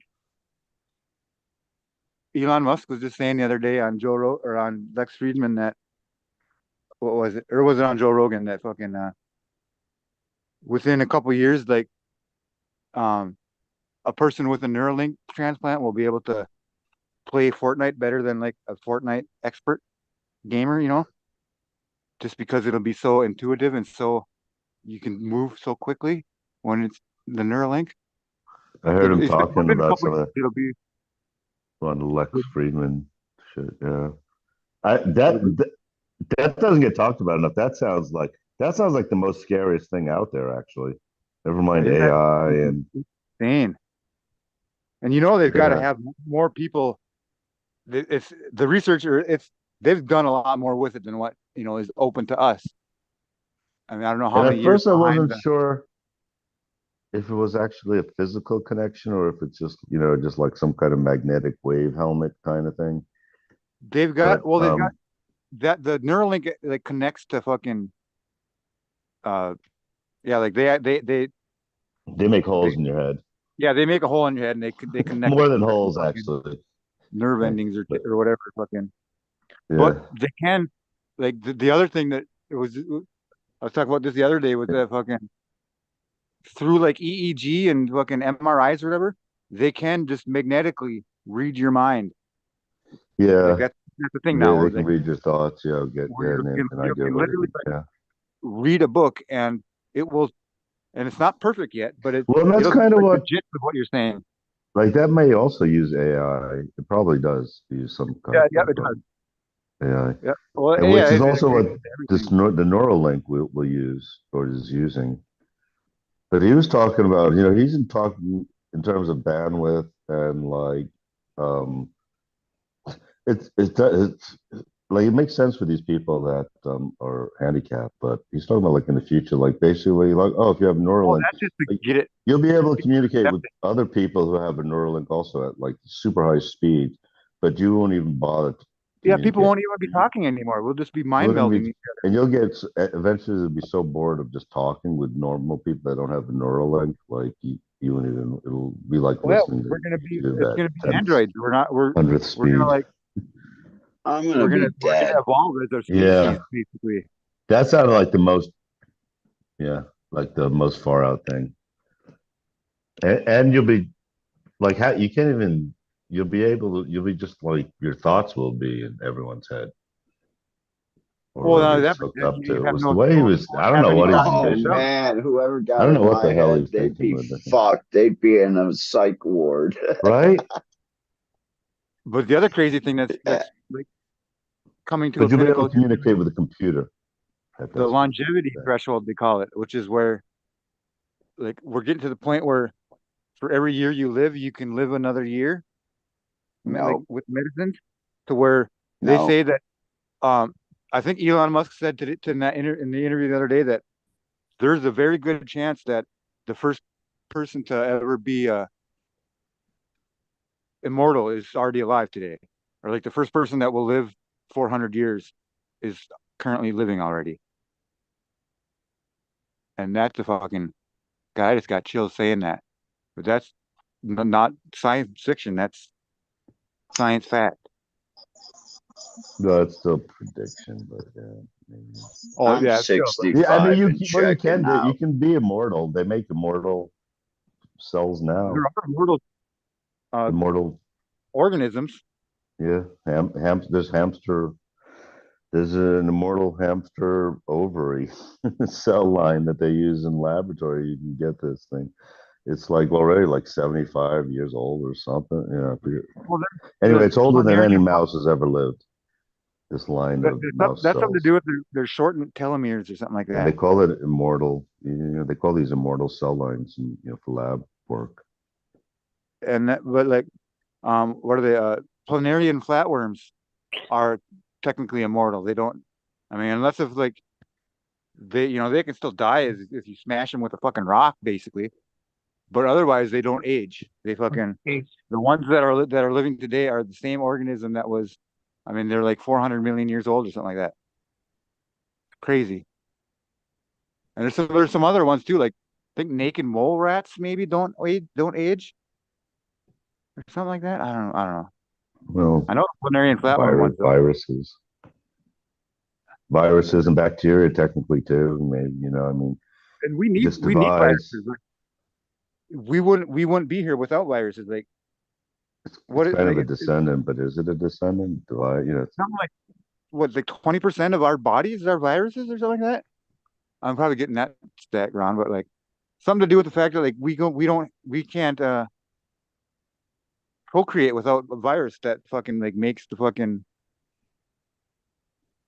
the fertilization process Yeah, go on. right. Or whatever. I don't know. I'm like 3/4 through that 8.5 hour Lex Friedman, where one thing I realized, because Elon Musk is like the first hour or so, and yeah, he really sounds so smart, but like then there's these other people that he's hired and they give their credentials and yeah, when you're that rich and can hire these type of people, and when you say the immortal thing, yeah, everything with Elon Musk, I get this feeling he has himself in mind because He's a robot especially already. when he talks about Mars and having like a refuge from the Earth, yeah, I'm pretty sure like that's his own thing, like where He's probably yeah, part he's of the so aliens. rich that The like aliens if are shit gets really crazy here, his plan is to blast off and miss some of it. Like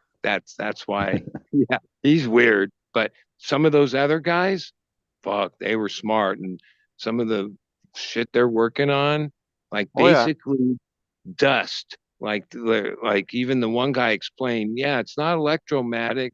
What's the like electromagnetic. he explained it good. He's like, yeah, basically human body's just a bag of fucking salt water and um that what does he Electrolyte. use? Like, oh, it's not about the speed. They use basically sound waves or wait, what's that called? Uh yeah, that was some like heavy duty stuff these guys are working on. Or if you Um, get into the whole free will fucking and determinism and all that crazy shit, or like even when they were talking about how many bits or per second, it basically is that going to we're be like way faster than like you can even think. So yeah like the computers they say that you'll be um able to talk like at you know 100x. well with the Neuralink it'll get so fast that it'll outperform what our bodies are capable of to where you Yeah, our can think brain faster than you can move. is So we have only to turn ourselves runs at into fucking whatever speed, and robots. their system's going to be able to run it like well, pretty incredible. Pretty incredible that they're actually onto this shit. Well, yeah, there's got to be like in some fucking. I mean, it's even in America. Like I always go to say like, well, in Russia or in China or like that, there's already got to be fucking, human bear pigs or whatever the fuck, or like a speed. Well, even like Musk and these Like Man people, bear pig might be like there. yeah, man they bear pig, whatever.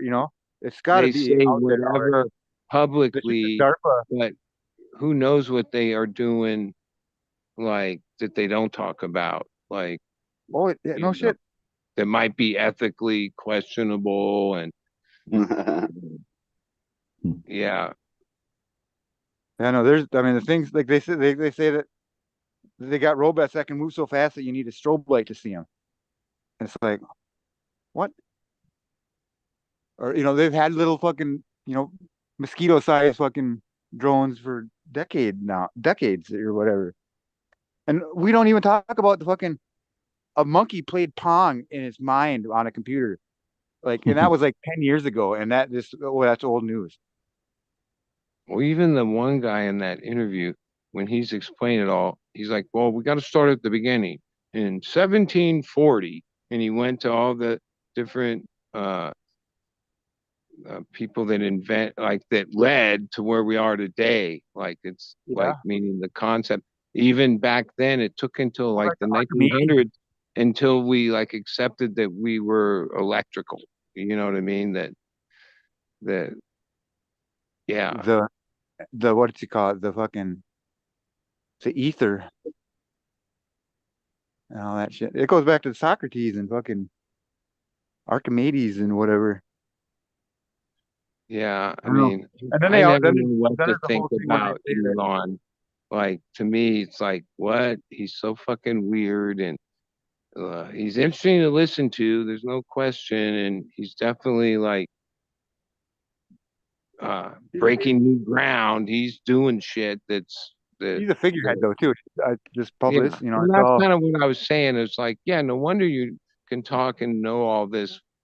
These other guys that you've hired that are like triple PhDs and have like this education that's beyond and are pretty young that are actually like developing this shit. Well, yeah, of course. A lot of what he yeah, says are quoting just fucking. things he's learned from those guys that he's been able to hire, and fund them to do this kind of work. That's the other next thing that's coming up too is the universal basic income type deal or whatever. Or I don't know. Well, yeah, I kind of Everything's see gonna it come. as this. The super wealthy at a certain point are are going to realize, yeah, even if they gave us basic income, where are you going to spend it? Back to them. So like they obviously need consumers, or that's part of their deal. And if consumers don't have any money, well, that's the end of the deal. So eventually they have so much of the money given back a little bit, which that's all it would be. Basic income would be the only way their thing's going to keep going, right? But I mean, we all Like it would we be all in their inherit best from a lot interest of people, to make sure everybody had whatever amount of money, because the portion of that money is coming right back to them because they own everything that you're going to go spend it on. Yep. Wow. Well, it's kind of like the government can't just do like they just gave everyone fucking $1,500 checks for fucking how long was that, So like, Yeah. Well, I I mean, still have yet to get and I didn't see mine. the world I'm fucking not smart enough give a to beat. like explain the reasons why, but isn't that part of the reason we're in such inflation? Like, yeah, No, like it's what because the effect people, did that have? the German banks conglomerates that own the world are fucking they plan it well they fucking in their giant sex parties where they burn effigies of humans and owls and drink baby blood and Okay. Gosh. Yeah, Musk was out there. I'm sure they're partying hard and all, but I don't know about this baby blood shit. Like, I also saw Yeah. the interview with Zuckerberg and the guy from NVIDIA, Jensen Huang, over at SIGGRAPH, actually here in Denver too. They had SIGGRAPH. I talked about that one. SIGGRAPH is the big computer graphics convention. Hey, what up? hey, Flash, Yeah, what's up, what's Smash? happening in Boston? what are you doing I'm away? actually I'm at the casino. I'm about to head home. Did you bring any money home, or you left it there? So I walked in and I went up 100 or 350, and I just used that to play the rest of the night. So I'm even. Well, then if you had a good time, that's a win for sure. Yeah. Yeah.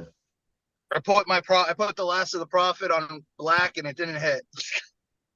Yeah, most of the time in my gambling experience, if I would have just, I guess, hit and ran, which a few times I was able to do that, yeah, I'd be up a lot. But If it was somehow, like when I won, if it was but later in the I night and I hit enjoyed the 350 and I like was down a little bit, I would have dipped. But it was like literally the first.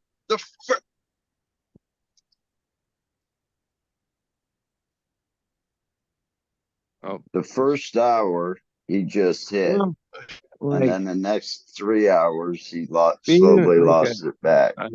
a drug addict, when I first got sober, and it was like warning in the 12 step and all that, that you'll like switch addictions. And yeah, Addictions. that's when like, oh yeah, I got off drugs, but I like got into gambling, and realistically, yeah, it's the same thing. Like the dopamine and the like, it's even when I had a problem gambling, that was like the demoralization. Like if you went on a drug binge and like you know, started out with, oh, I was just going to party for a day on the weekend. And next thing you know, you month later or weeks later, and you're all fucked up and you like demoralized yourself. That's like you get addicted to that. That's part of the addict, alcoholic thing. Yeah, gambling had that same thing. Like sometimes you would gamble money you didn't have, be all demoralized. And I was like, yeah, I'm actually addicted to that. The Like, Oh, drugs, that could be. I'm absolutely addicted. But well, yeah, it was fun. well, I I mean, will the reality is if I didn't hit if I didn't hit addictions come right when I walked in, I would have in, walked away. But I hit right when I walked in. So I was in there for all another shapes couple and hours. sizes. Like people can find that dopamine hit through a lot of different ways, and it's kind of yeah, that's just part of Yeah, the rush of it or whatever. Like I'm addicted to entertainment. yeah, that's Slinky, fine. man.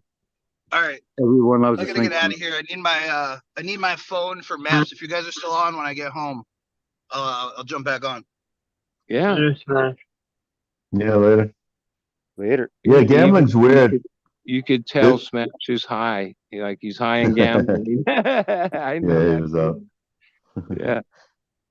But gambling is like greed and fear, but also something else. Like they talk about that with like, stock market a lot. That's Well, greed like and when fear. you really talk to Gambling is like, there is also like that gamblers reward. and people, they've gotten to the point where yeah, the dopamine thing, they've got that under control, right? Where like a casual gambler, oh yeah, you get into the rush of that. You know, Yeah. but if you're really like a pro gambler, you Cut got it off.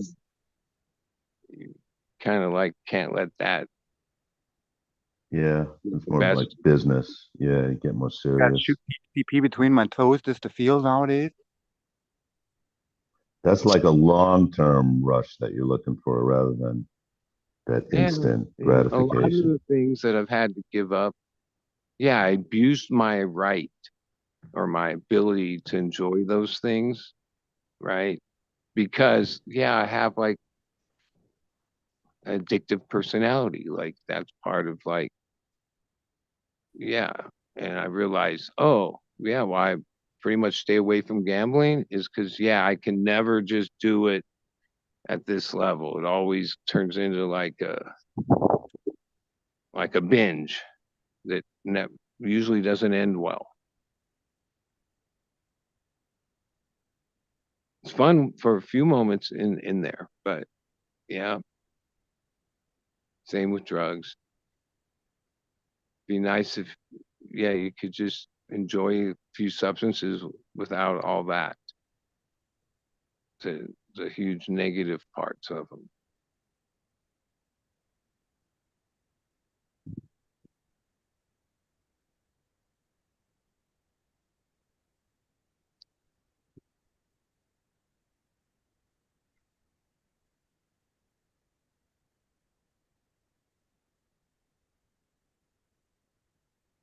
Yeah, so like I was saying, yeah, Zuckerberg and Jensen were talking, and those guys, they were talking. They were more like down to earth. They were, I guess, they spent some time together recently at maybe at Jensen's house and making Philly steak sandwiches, and they were Well, talking about that real lighthearted stuff.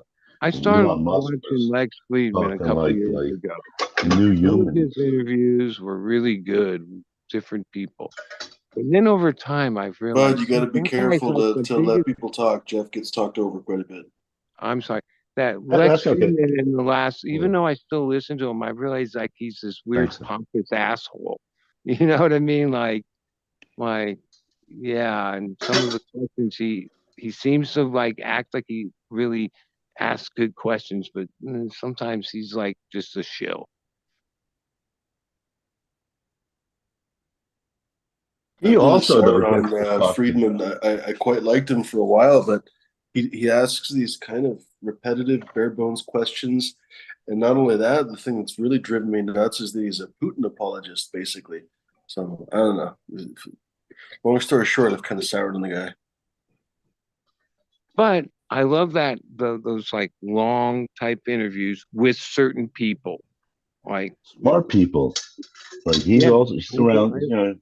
Get I surrounded like by listening to smart people. Yeah, shit that like I don't even understand half of it, but like somehow, and a lot of times I fall asleep. I put it on and then think I'm like and then in this weird way, a lot of times I think it through osmosis I might be learning something, even though I only listen to the first 15 minutes and then uh fell asleep and then wake up. Sometimes it was interesting enough. I'll like go back and want to really listen to it when I'm awake. But a lot of times I've listened to a lot of that heavy duty shit while I'm asleep. But I still think some of it must absorb subconsciously or whatever you call that.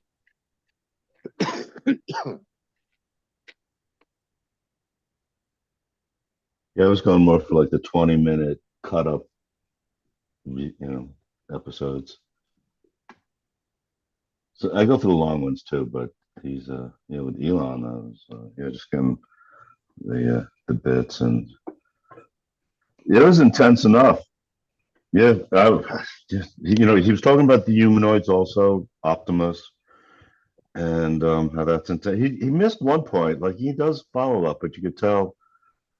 Anyway, but he missed the point. He was talking about how with having millions of cars out there, and also he was saying there'll probably be millions of humanoid robots, and that they're all going to be learning together.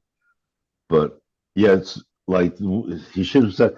So if you have when you use these AI systems, if they're all built on the same architecture, They're all basically the gonna same work. system, yeah, they all whatever one learns can easily be shared. It's like not like if 100 people read 100 different books, you can't just you'd have to talk, you'd have to speak, and each one tell what the other one's about, to each other what the book's about. But with these AIs, they can just instantly transfer the knowledge of the book to each other, more or less instantly. They have the same system. So whatever one's one, and they learn as they're driving. It's all the cars and the robot and the humanoids going to be using the same vision AI systems anyway, and that's all just learn. What an object is, what the different objects do, and yeah, they're not perfect, but they're learning more and more. Like you can still fool them with like a picture of, you put a picture of a person, and yeah, that'll fool. But that could fool a person too. And Well, my now They can I prove that too. seen that they're using AI generated like real people to like promote your business or your product. Your own personal oh yeah, slave. that's one of Facebook's gonna have something Slave like that. drive. Like if you're a creator, you'll have an The, AI the that can last interview do stuff that for you, Ryan help you. just posted like yesterday. It's 8.5 hours. Elon starts it, but there's 3 or 4 other guys that are like, yeah, it's all about Neuralink or most of it. And some of the things they're saying, like and then when you really tie AI uh, into that, and they're talking about 10 years and like within a period that this will just be a common thing, right? That then you'll have like whatever in your Your like smartphone. even that they use robots to do the surgery, right? Like not a human because you have to like go like navigate through blood vessels, all this in the brain, and only like the accuracy of a human isn't. It's like this robot that they got that implants it. Um, and part of what they're saying is Like they're they try to scaling with it the up. Like tracker. it'll just be like, oh, at a certain age, you get your neural link, and then now you have that connected to artificial computer. Wow, like that's going to be some crazy shit. The Neuralink thing sounds so great, especially the fact that Yeah. they got to at least All right. get the whole surgery part of it out of the way. That's Yeah. not it's not going to fly if you have to have surgery, brain surgery. Oh, The gate's open. I'm right here. I'm gonna get another cigarette. But yeah, I wonder what else he's working on. The boring project. Yeah. Well, and just not what he's working on, but like there's other countries, mainly China, who like has its own whole. I'm sure they're not far behind on anything and are like trying to develop things with other goals, you know. Holy shit. Yeah, World they domination. work on human engineering, genetic, Oh yeah, they do. Man perfect. experiments. Yeah, they don't hold back. I mean, one guy got in imagine trouble, if you but had they robots do it and you could run it fucking 70 miles an hour. I bet you could fly.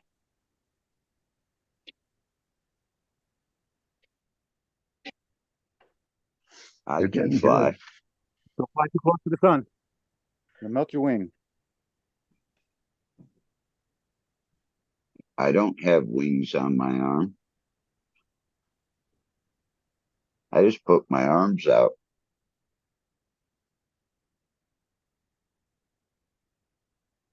And a 5-strip.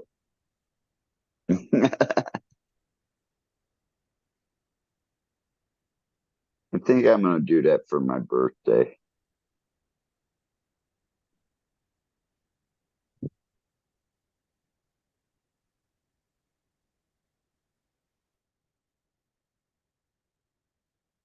Do like 5 and 3 for 53.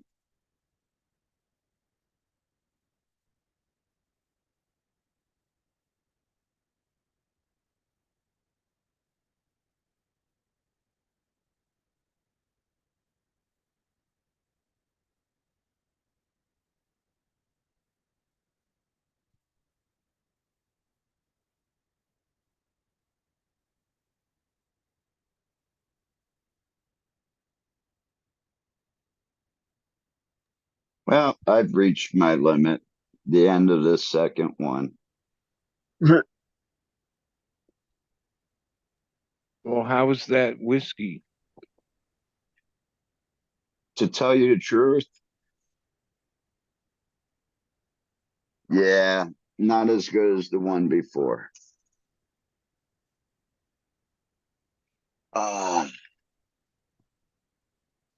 Woodworth is still probably dollar for dollar the best medium grade, higher grade whiskey there is. And I'll keep paying $50, $60 a bottle for that. Then Would you say it had 86 proof? That's kind of a weird number, 86. well, It's 3 years old. basically anything that's aged, it may even be 45, but anything that's aged or small batch isn't going to be your regular 80 proof.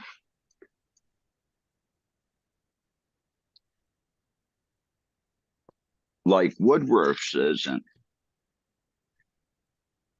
Let's see, I got another bottle.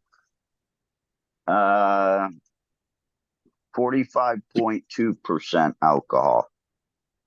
So that's 90.4 proof. But it doesn't taste like it. It's sweet to me.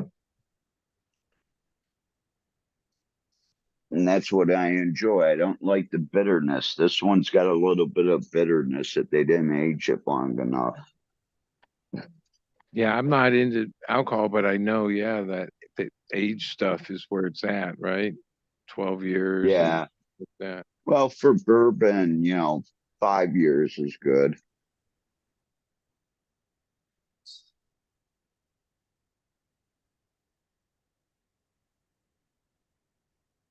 There's actually a reason why.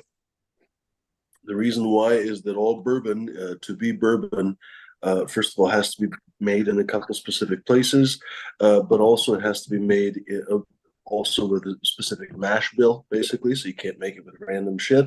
You can't make it with, I don't even know, fruit flies or Yeah. whatever. It has to have a specific proportion of things. And then you also have to use fresh, new charred oak barrels. So Bueno. they can't be reused. They can't be previously charred or whatever else. They have to be freshly charred. And I think they actually also have to be American oak as well. So you can't buy, you know, random Russian oak or whatever. No, seriously, Russia was selling cheap ass birch. IKEA has had to change all their furniture because they can't get this semi-legal birch from fucking Russia anymore because of the sanctions and stuff.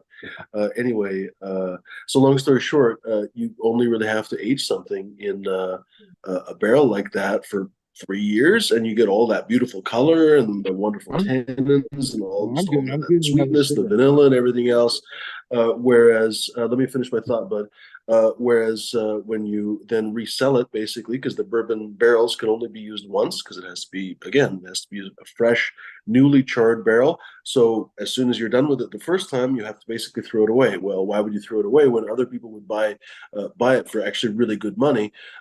Scotch producers, wineries, sherry producers, you name it, a bunch of different alcohol companies love those barrels because they impart a lot of color and flavor. So long story short, Scotch has to be aged for 12 years to get the same kind of effect as bourbon. Bourbon only has to really do it for about 3. So honestly, when you age bourbon for more years, you get really different characters than you do with more aged Scotch. It's really interesting. And it's kind of funny that you bring that up because I was just made aware of that they're logging on the farm again because all the wood's going to make barrels.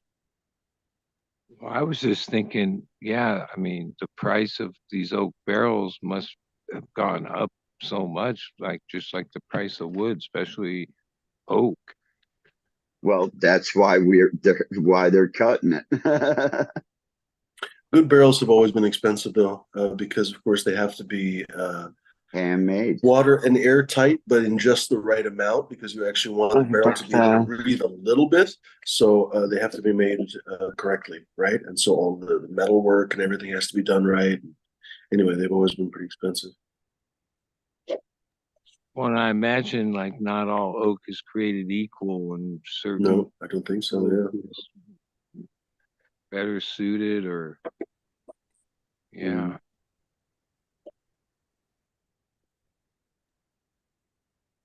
My mom's done quite well off the wood on the farm. Amazed with that business model. Like, yeah, you make a batch and then you're gonna put it in barrels for what, 12 years and stuff. Like, imagine if that was like part of cannabis. Like, oh yeah, you didn't sell it for 10 years. Like that would well, be... here's the kicker about bourbon is it has to go from the basement to the top during the difference. You know, it has to be moved up. Oh, they move the barrels around seasons. up and down through the rick houses. That's a good point. Through the seasons, they do that because it does something inside the barrel itself. I think what it makes does perfect is sense, when it right? gets hot, it expands and it allows more of the bourbon in. And then when you cool it down, it kind of squishes it back out. Exactly. Sort of, but basically it's more the heat and wind, for example, because a lot of those rick houses are open. They're going to be very different at ground level than they are 30 feet up, right? Because some of those rick houses are like 30 feet, I think maybe up to 50 feet tall. So rotating those barrels is going to make a huge difference over the life, even over a week. You know, when you think about it, when you think about 3 years, that's a huge amount of time to be stuck in one place versus another. So if you want the whole crop, so to speak, to be equalized, you'd have to rotate it constantly. It's a very interesting point. I don't think they rotate Scotch quite that degree, honestly. They still rotate it, but not like every day or some shit like that. It's very interesting. They don't do that in Ireland. They don't rotate. Other products are like, was it Eddie? They don't I don't believe they don't rotate their barrels in Ireland warehouses. No, they probably drink them too fast. No, it's too bad. It's too bad I couldn't show this video on the show here. There's a really cool video of Irish warehouse that has really old Scotch Irish and stuff. And when they draw it out of the barrel to taste it, it's like some of it's nice, like has really nice golden. Really, it's really cool looking compared to like they pulled out like it's really like 25-year-old Scotch, and they pulled out like a 10-year-old Scotch. And you can see the difference. It's really cool.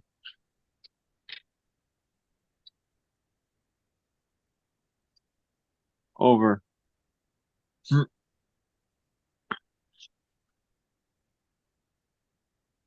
Yeah, Listen. maybe I'll have to go get another bottle of Woodward's and put this aside for when company comes over. Or use that with Coke or some shit. I use it with Pepsi all the time. That's why I like the aged, because it's got the sweeter, it's not bitter. And in a really hot day, they go down really smooth, so you got to watch it. Or I do, because once I get to 4, yeah.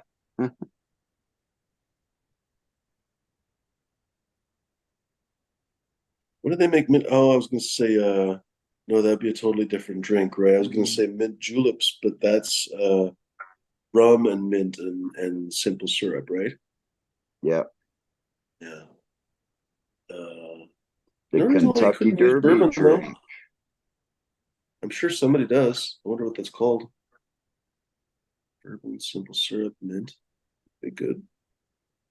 I showed them how to make moonshine grain alcohol in Thailand. Nice. They get hooch to this day, I'm sure. Well, it's better than their locale that they make, that you have to hold up to the light before you drink it to make sure it's clear enough.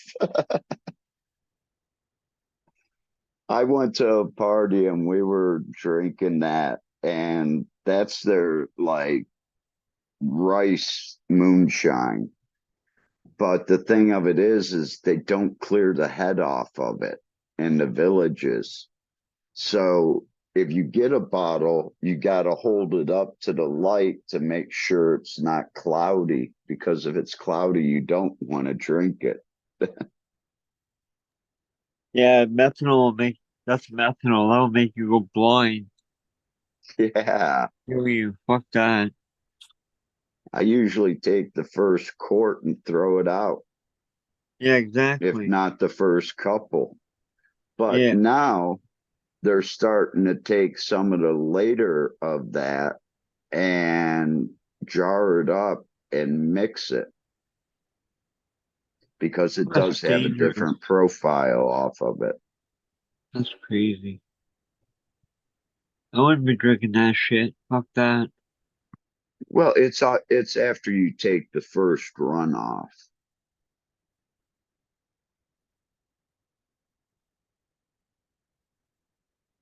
Because you never want the first runoff.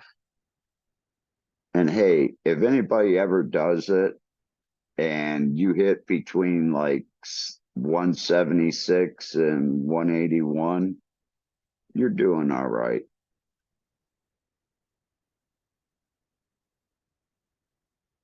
Because about the best I can do is about 181, 182.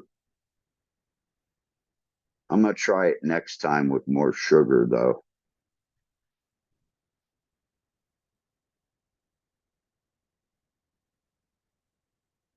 But really, come on. At 181 proof, you don't want to be drinking that straight. Fruit punch is the best.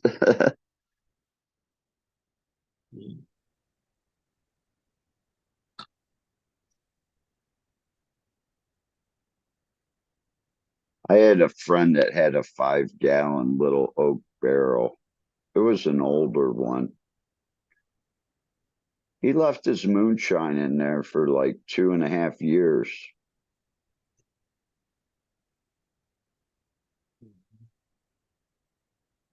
He actually gave me a half-gallon of it because I took a sip and he says, "What do you think?" And I go, "About 136." And he said, "Damn, you're good." I said, "But it's got a nice sweet taste to it. I can drink this." He goes, "Yeah, it's get it creep up on you really quick."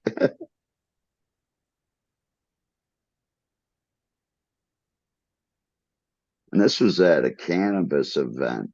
This guy Hart didn't smoke, but he came to the festival anyways.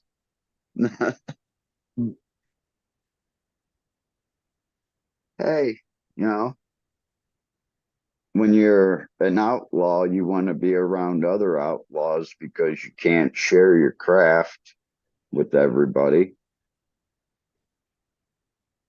So if it's a cannabis event and you make moonshine, you'll be accepted.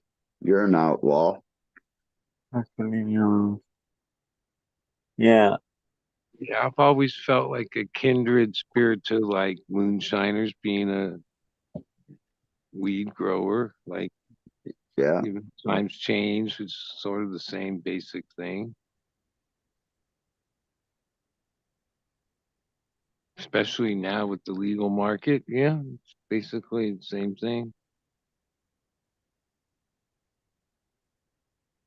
And after all these moonshine distilleries popped up, it basically went from 100 to 125 a gallon down to $50, $60 a gallon.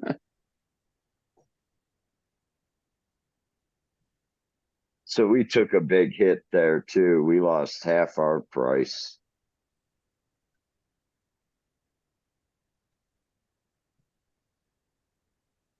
But you know what happened?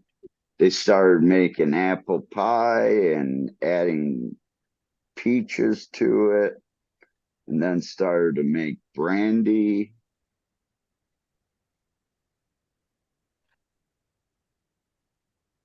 Because Well, that's where the money's I at. think it's still on that show called Moonshiners. Like, I'm sure that that show influenced people, saw whatever, and thought, "Oh, that isn't that hard. I could make a little batch for myself," and Yeah. probably like got, you know, like all those reality shows, like give exposure to whatever, hunting for gold, making moonshine. I know that one show that I forget that place in Alaska. There was one episode where they interview a guy that, like, yeah, ever since the show, it like ruined it because now all these people come up here thinking that, oh, get a raft and a thing and go out there and get free gold. You, like, expose people's hustles. Yeah, now they have to go out quite far to get the gold. They should just shut it all down for about 15 years and let it replenish.